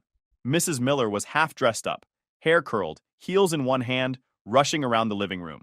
"You're a lifesaver, Cameron," she said, fishing through her purse for her keys. "Dinner's done. Kids brush their teeth. Just keep them alive till I get back." I laughed. "I can handle that." "Oh, and Susan might come home later," she added, already heading toward the door. "She's with friends, but said she might swing by." My stomach tightened a little at that name. Susan, Mrs. Miller's older daughter, 19, a year older than me, but we'd crossed paths plenty of times. She was complicated. Susan had this habit of flirting with everyone, but with me it was different. Obvious, persistent, the kind that makes you laugh awkwardly and change the subject. She used to find excuses to text me when I babysat. "How's my little brother?" Or "need company while the kids sleep." I always ignored it or kept things polite. Then one night, about 2 months back, she showed up while I was babysitting. Said she just needed to talk. The kids were asleep, so I figured it was harmless. But then she said she liked me, really liked me. And when I gently told her I wasn't interested, she completely broke down. Tears, shouting, the whole meltdown. "You don't even care," she screamed, pacing the living room. "You just think you're too good for me because you're in college." It was awkward and uncomfortable as hell. I told her she was overreacting and she stormed off. A week later, she acted like it never happened. Smiling, casual, even complimenting my haircut like nothing had gone down. I remember thinking it was weird, but I pushed it aside. I figured she'd gotten over it. Anyway, around 9, the kids were half asleep on the couch. I carried Tommy to bed first, then Emma, who mumbled something like, "Night, big bro," before passing out. I was cleaning up snack crumbs when I heard the front door unlock. Susan walked in. She didn't say a word. Just stood there in the doorway, staring at me for a second. Same blue eyes, but this time, no smile. Just this weird, tight expression, like she'd been crying or maybe angry. "Hey," I said, trying to sound normal. "Your mom said you might be coming home." She didn't answer, just walked past me and headed straight upstairs. Her footsteps were slow and heavy, and she didn't look back once. Okay, I thought, maybe bad night. Not my business. I finished cleaning, then sat down on the couch to watch a rerun of The Office. At 9:30, headlights flashed through the front window. Mrs. Miller was home. She came in looking radiant, full makeup, a little tipsy on energy if not alcohol, smiling wide. "You're the best, Cameron," she said, dropping her purse on the counter. "Kids were good?" "Perfect," I said. "Out like lights." She counted out cash from her wallet, handed it to me with a warm smile. "I owe you big time. Don't worry about it." I grabbed my backpack, said goodnight, and headed out. The air was cool, the street quiet. My car was parked under the streetlight, and I remember thinking how calm the night felt. Just one of those regular, peaceful evenings. I got home, showered, and cracked open my psychology textbook. Nothing seemed strange or out of place. Just another night of babysitting, another easy paycheck.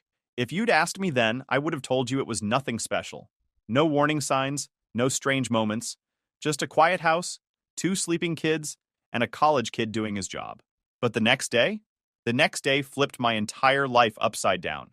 It started with pounding, not the gentle kind that makes you think someone's dropping off a package. This was heavy, angry knocking that rattled the front door. I rolled over, half asleep, thinking maybe it was a delivery guy or one of my dad's coworkers. Then I heard my mom yell my name from downstairs. "Cameron, come down here right now." Her voice didn't sound normal. There was panic in it. I stumbled out of bed, still in sweatpants, eyes half shut. When I hit the bottom of the stairs, I froze. 2 cops stood in our doorway, full uniform, badges shining under the morning light. My mom looked pale.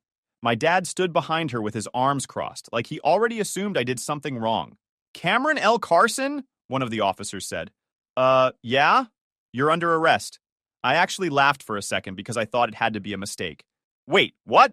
Before I could ask anything else, one of them turned me around and cuffed my wrists. Cold metal, tight.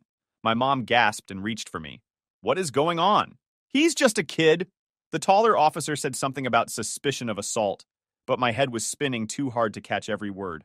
I tried to talk, to explain, but they just kept repeating that anything I said could be used against me. My dad's face went red. What the hell did you do? He barked. I didn't do anything, I yelled, but nobody listened. They walked me out past the neighbors' windows. Curtains moved. I could feel people watching. My heart hammered so fast, I could barely breathe. I'd never even been in a police car before. The smell of vinyl and disinfectant made me feel sick. At the station, they booked me first. Fingerprints, mugshot, the whole routine, then stuck me in a small room with a metal table, 2 chairs, and a one-way mirror. I kept trying to figure out what the hell was happening. Maybe a mix-up? Maybe someone used my name? A detective walked in after what felt like an hour. Mid-40s, messy tie, tired eyes. He carried a folder thick enough to make my stomach drop. He smiled, but not the friendly kind. Relax, Cameron, he said, sitting across from me. We just want to hear your side. I nodded, still shaking. Okay, about what? He flipped the folder open and looked straight at me. About what happened last night, at Mrs. Miller's house. My chest tightened. What happened last night? He leaned back in his chair, pretending to act casual. You were babysitting. Kids went to bed. Susan came home around 8. Ring any bells? I didn't check the time, I said slowly. But she came home not long before Mrs. Miller, looked at me weird, and went straight upstairs. That's it. He scribbled something in his notebook. That's it? Yeah, I didn't even talk to her. He sighed, like he'd heard that line 100 times. Susan says otherwise. She says when she came home, you cornered her in the kitchen, made her uncomfortable, that you said things that scared her. I just blinked at him. What? She also says you did something and threatened her when she resisted. I laughed, actually laughed, because it sounded insane. That didn't happen! She went straight upstairs. I didn't even move from the living room. The detective nodded slowly, pretending to understand. Then he slid a paper cup of water toward me. Listen, I get it. Sometimes people make mistakes. If you admit to something small, say you got too close, maybe misread a signal, we can help you. Judges like honesty. That's when it clicked. He wasn't trying to understand. He was trying to trap me. I didn't do anything, I said, louder this time. His voice hardened. Susan's story hasn't changed once. Are you sure you want to stick with that? I stared at the table. I could feel sweat running down my neck. I'm telling the truth. He leaned forward, whispering like we were sharing a secret. The thing about the truth, Cameron, is it doesn't always line up with evidence. You sure you want to keep digging this hole? What evidence? I snapped. She's lying. He didn't answer. He just stood, collected his notes, and left me sitting there. When they finally let me out on bail that evening, my mom was waiting in the lobby. Her face was blotchy from crying. My dad stood next to her, arms crossed, jaw tight. The ride home was dead silent until my dad spoke. What the hell is wrong with you? I didn't do anything, I said again. My voice cracked, and it made me sound guilty even to myself. Then why would she say that? He shouted. Why would she lie? I don't know. My mom turned around from the passenger seat, tears in her eyes. Cameron, just tell us the truth, she whispered. I am telling the truth. We pulled into the driveway. He slammed the car door hard enough to make the windows shake. My mom stayed behind, grabbing my hand before I could go inside. Her eyes were full of something I hadn't seen in years. Pure fear. I know you didn't do this, she said quietly. We'll fix it. I promise. Those words were the only thing keeping me from collapsing right there. But promises don't mean much when you live in a small town. By the time we got home, I could already see people on the sidewalk whispering, pretending not to stare. News spreads fast around here. That night, I sat on my bed staring at my phone, waiting for someone to text me. A friend, a classmate, anyone. No one did. It's crazy how fast your life can burn down without a single flame. I learned that day it doesn't matter if you're innocent. All people need is a rumor. By the end of the week, everyone knew. The story spread faster than anything I'd ever seen. In a town this small, gossip travels like wildfire. You can't walk 2 blocks without someone knowing your business. And mine had become the only thing people wanted to talk about. At first, I tried convincing myself it would die down, that people would wait for the truth. But that was a joke. The neighbors who used to wave at me every morning now avoided eye contact. Mrs. Keener from across the street pulled her kids inside whenever I walked past. Even my college sent me an email saying my attendance would be temporarily suspended pending investigation. That one hit the hardest. I'd worked my ass off to get there. And just like that, I was locked out. I tried calling people I thought were my friends. Most didn't answer. The one who did, my best friend Jason, picked up after the third call. "Man, I heard," he said quietly. Finally, someone who might believe me. "Jason, it's not true," I said. "You know me. I would never." "I know," he cut in fast, then lowered his voice. "But listen, this whole thing's getting ugly. People are talking, my parents are freaking out. I just think maybe it's better if you don't call me for a while." I froze. "So that's it?" He sighed. "It's not that I don't believe you, dude. I gotta think about my reputation. You know how people are." That sentence right there felt like getting punched. "I get it," I said quietly, even though I didn't. "Take care, man." He hung up, and that was that. Years of friendship, gone in a 2-minute call. After that, I stopped reaching out. There wasn't anyone left to call anyway. The tension at home got worse by the day. My dad barely spoke to me except to bark orders or push me to admit that I did it. He started drinking more alcohol, pacing the living room like he was trying to wear a hole in the floor. One night, he snapped. He came into my room while I was sitting on my bed scrolling through old texts, trying to distract myself. His face was red, his jaw tight. "I just got off the phone with Mark from work," he said. "He told me everyone's talking about you. About us.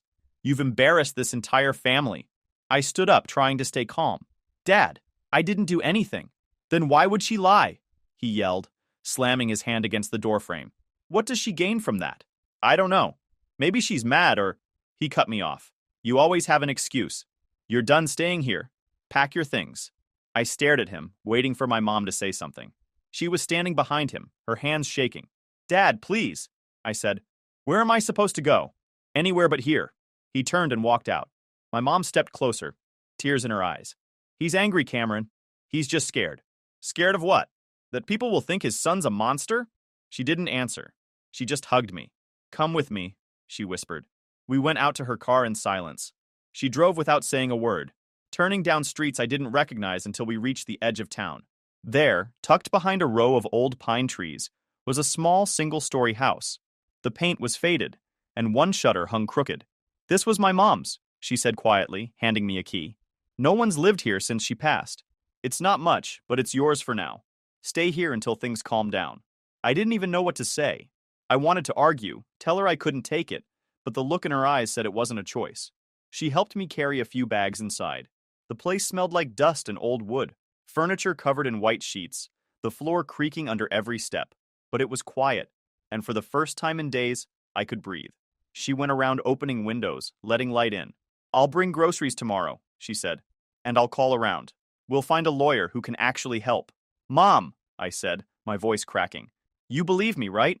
She stopped what she was doing and looked at me like I'd said something crazy. "Of course I do," she said.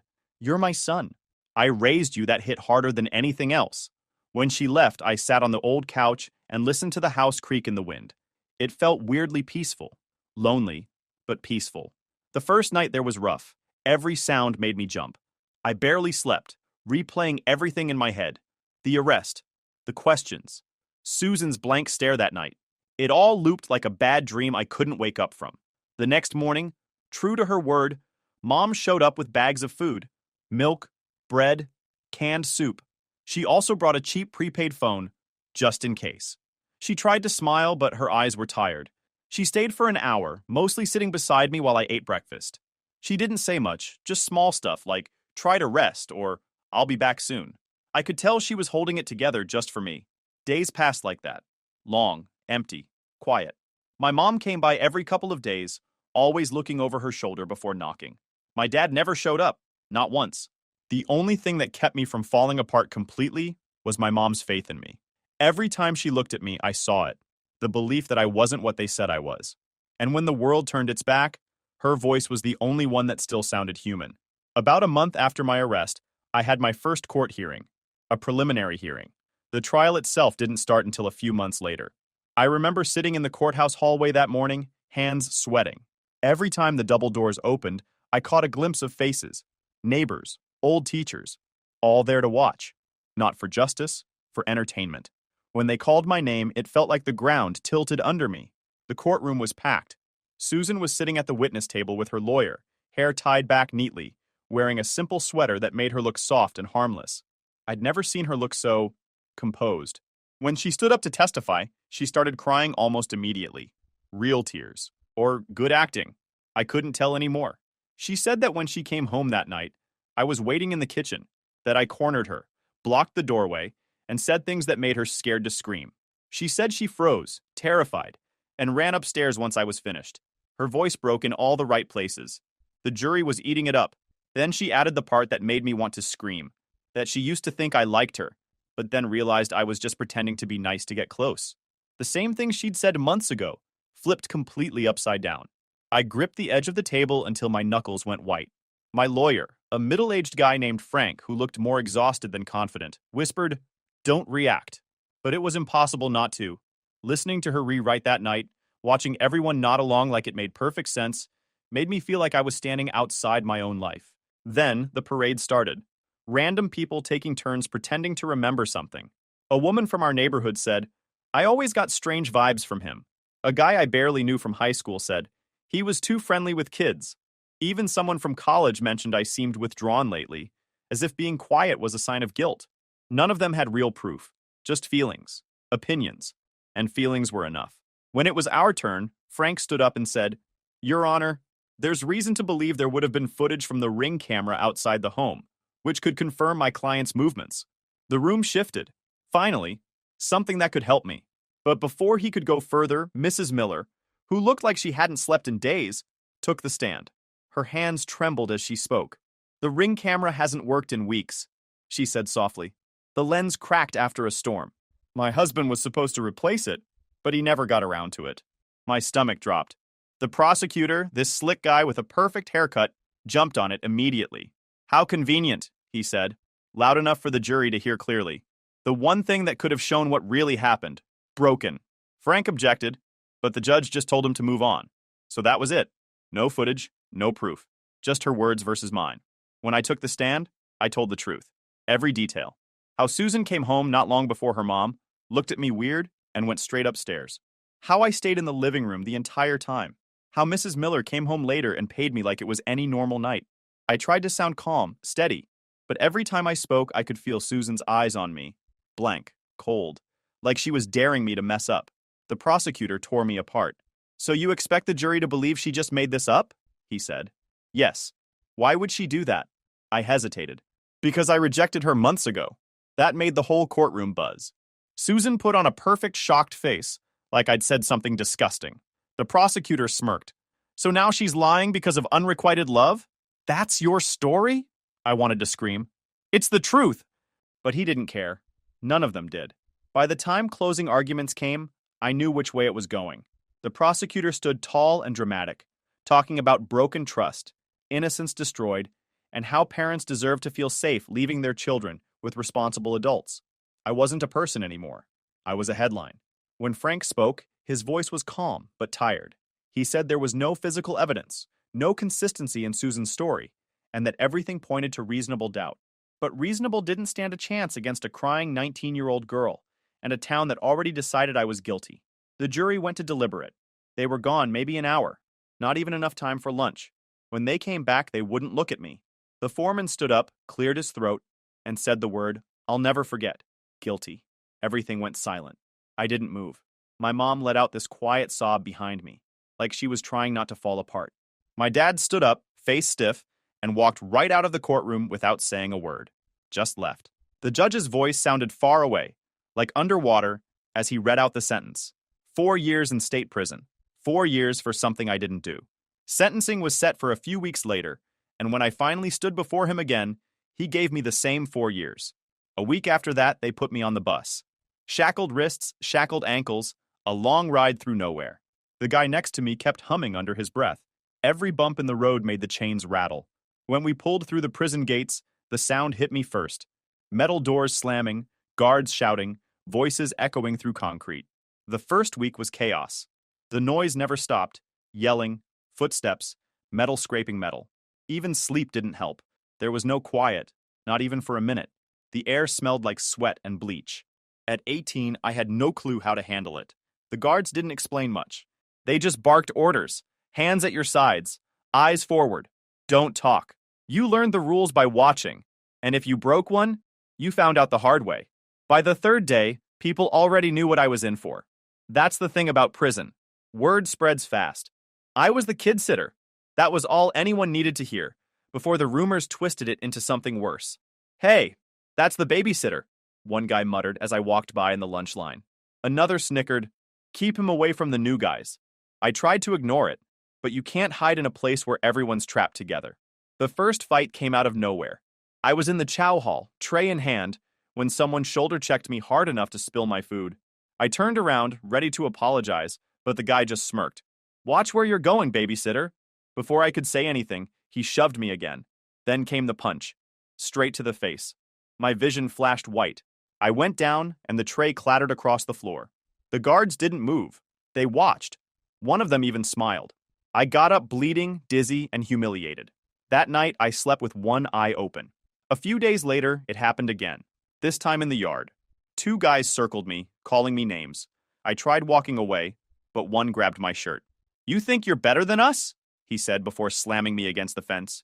The next thing I knew, I was unconscious. I woke up in the infirmary with a split lip and a swollen eye. The nurse didn't ask questions. She handed me some painkillers and told me to get out. After that, I realized I was on my own. Then came Rudy. He was older, late 40s maybe, with gray in his beard and a calm way of moving that didn't fit the chaos around us. The first time I met him, I was trying to scrub blood out of my shirt from the last fight. You keep doing that, you'll just make the stain bigger, he said without looking up. I didn't answer. I was still trying to figure out if he was messing with me. He finally looked at me and said, Relax, kid. I'm not here to jump you. That's how it started. Slow. Simple. He didn't ask about my case, and I didn't ask about his. We just worked side by side. After a while, he started giving me small bits of advice. Keep your head down, he said one day. Don't talk too much. Don't talk too little. And whatever happens, don't react to rumors. I asked him how long he'd been inside. He shrugged. Too long. Eventually, I found out he'd been fighting his own conviction for years. Said the system chewed him up and forgot him. Public defenders don't defend. They just move paper, he told me once. You want to survive here? You gotta remember who you are, not what they say you are. Rudy became the only person I trusted in that place. One afternoon, he saw me staring off during work. You're thinking about how it used to be, right? He said. Everyone does that at first. I nodded. He sighed. Stop. That's the past. It's gone. You can't survive in here living out there. That hit me hard because he was right. A few weeks later, rumors spread that Rudy was getting transferred. Different facility, different state. He didn't seem surprised. They move you when you start getting too comfortable, he said. The day he left, he handed me a small folded piece of paper, nothing written on it, and said a single line out loud. Don't let the truth die just because they buried you. That was it. He gave me a nod, got in line with the others, and was gone. For weeks after that, I kept hearing his voice in my head every time I wanted to give up. I started following his advice. Every night, I wrote in a notebook my mom sent me, listing every detail I could remember from that night at the Miller's house. Times, words, sounds, all of it. I didn't know if it would ever matter, but it made me feel like I was still fighting. Life didn't get easier, but I got harder. The bruises faded, the stares didn't, but I learned something in that place. They could lock up my body, beat me down, call me names, but the truth was still mine. And thanks to Rudy, I wasn't going to let them bury it. 7 months. That's how long I stayed locked up before everything changed. 7 months of concrete walls, steel doors, and nights where I'd stare at the ceiling wondering if the truth would ever matter again. Then, one afternoon, a guard came to my cell. Carson, visitor, he said. I figured it was my mom again. She'd been visiting every 2 weeks like clockwork. But when I walked into the small visitation room, there she was sitting beside a man I'd never seen before. He looked sharp, suit, files stacked neatly in front of him, and a calm but determined look. Cameron, my mom said, standing to hug me. This is Eric Wallace. He's your new lawyer. Eric stood, shaking my hand. I've been reviewing your case, he said. And to be blunt, it's a mess. You were failed. By your last lawyer, by the cops, by the system. I don't plan on letting that continue. I sat down, still stunned. Why now? Why would anyone care? He glanced at my mom. Because she didn't stop fighting. She called me 3 times a week until I said yes. My mom smiled weakly, eyes glossy. Eric opened a folder. I'm redoing the investigation from the ground up. Everything. And I think we've got something. He told me about a neighbor, a man named Mr. Long, who lived behind the Miller's house. He'd been abroad for months when the trial happened. Mr. Long used a subscription cloud cam that automatically stored months of footage, so nothing had been deleted while he was gone. Apparently, before leaving, he'd installed a new security camera facing his driveway.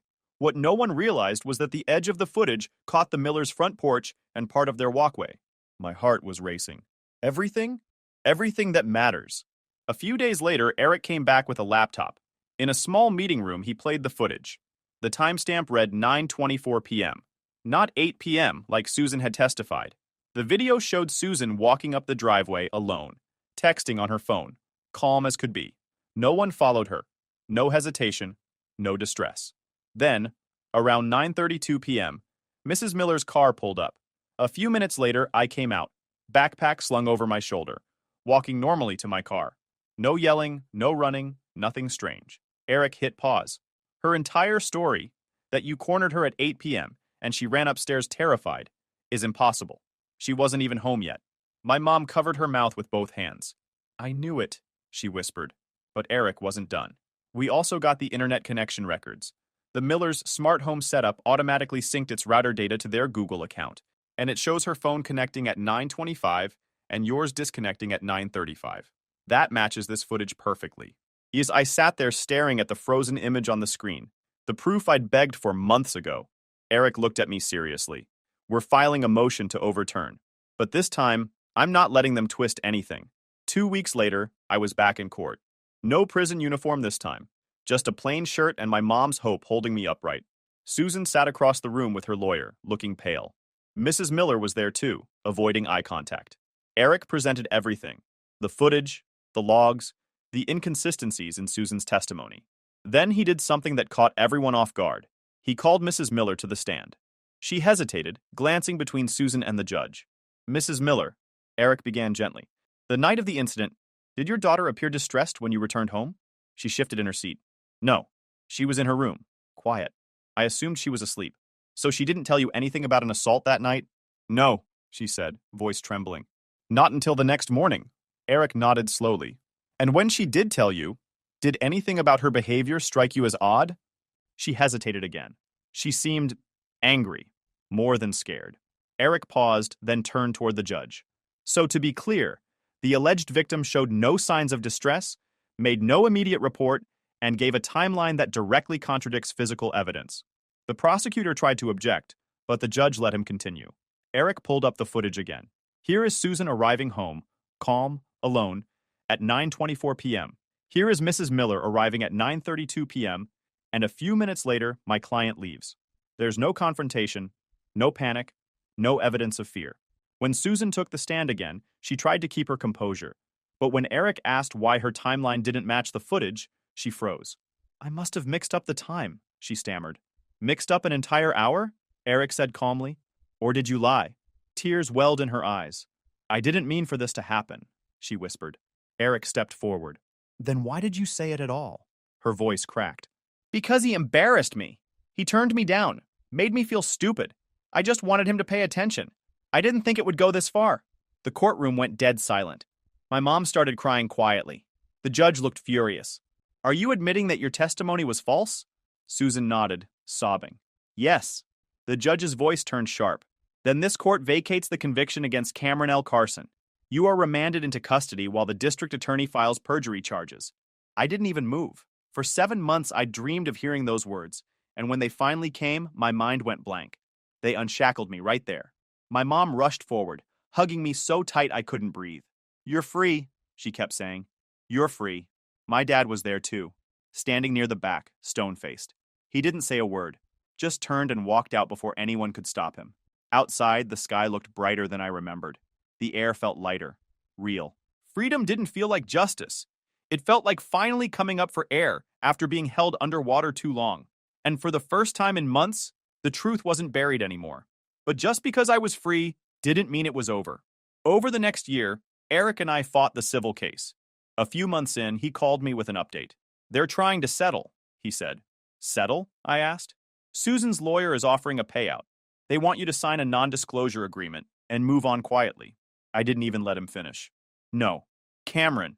I said no, I cut in. They dragged my name through the dirt. I'm not hiding the truth just so she can save face. He smiled a little. I was hoping you'd say that. Nearly a year later, the case finally went to court.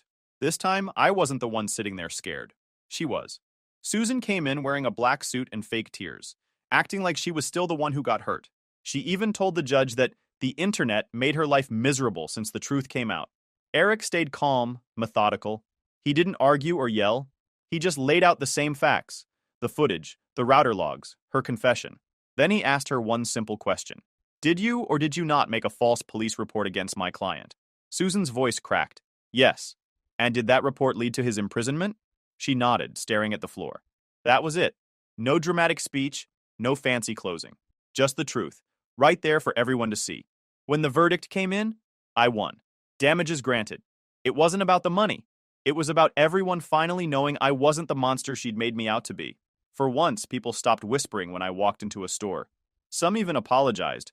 Teachers, neighbors, people who had looked at me like I was dirt a few months earlier. I didn't say much back. You can't apologize away 7 months of hell. My dad didn't show up at court. Word got around that people in town started mocking him, saying he disowned his own son for nothing. He couldn't handle it. Within a month, my mom filed for divorce. She told him straight up she'd never forgive him for choosing gossip over blood. She started staying over at my grandmother's old house, the one she'd given me when he kicked me out. Some nights we'd just sit outside, quiet, eating dinner off paper plates. She'd tell me she was proud, and I'd tell her I couldn't have done it without her. I stayed in that house, fixed it up little by little, patched walls, fixed the leaky roof, cleaned out the old garage. Working with my hands felt good, simple, real. I started buying up broken down cars, fixing them, selling a few. Some days I'd work from sunrise to midnight, covered in grease and sweat, and it felt better than anything I'd done before. Sometimes I'd catch myself thinking about Rudy, the old inmate who taught me how to survive. His words echoed in my head every time I felt lost. Don't let the truth die just because they buried you. He was right. Those 7 months were gone forever, stolen by a lie. But now that lie was dead, buried for real this time, and the truth finally outlived it. If you enjoyed this video, please hit that subscribe button. It really helps the channel and help us bring you more and better stories. Thanks.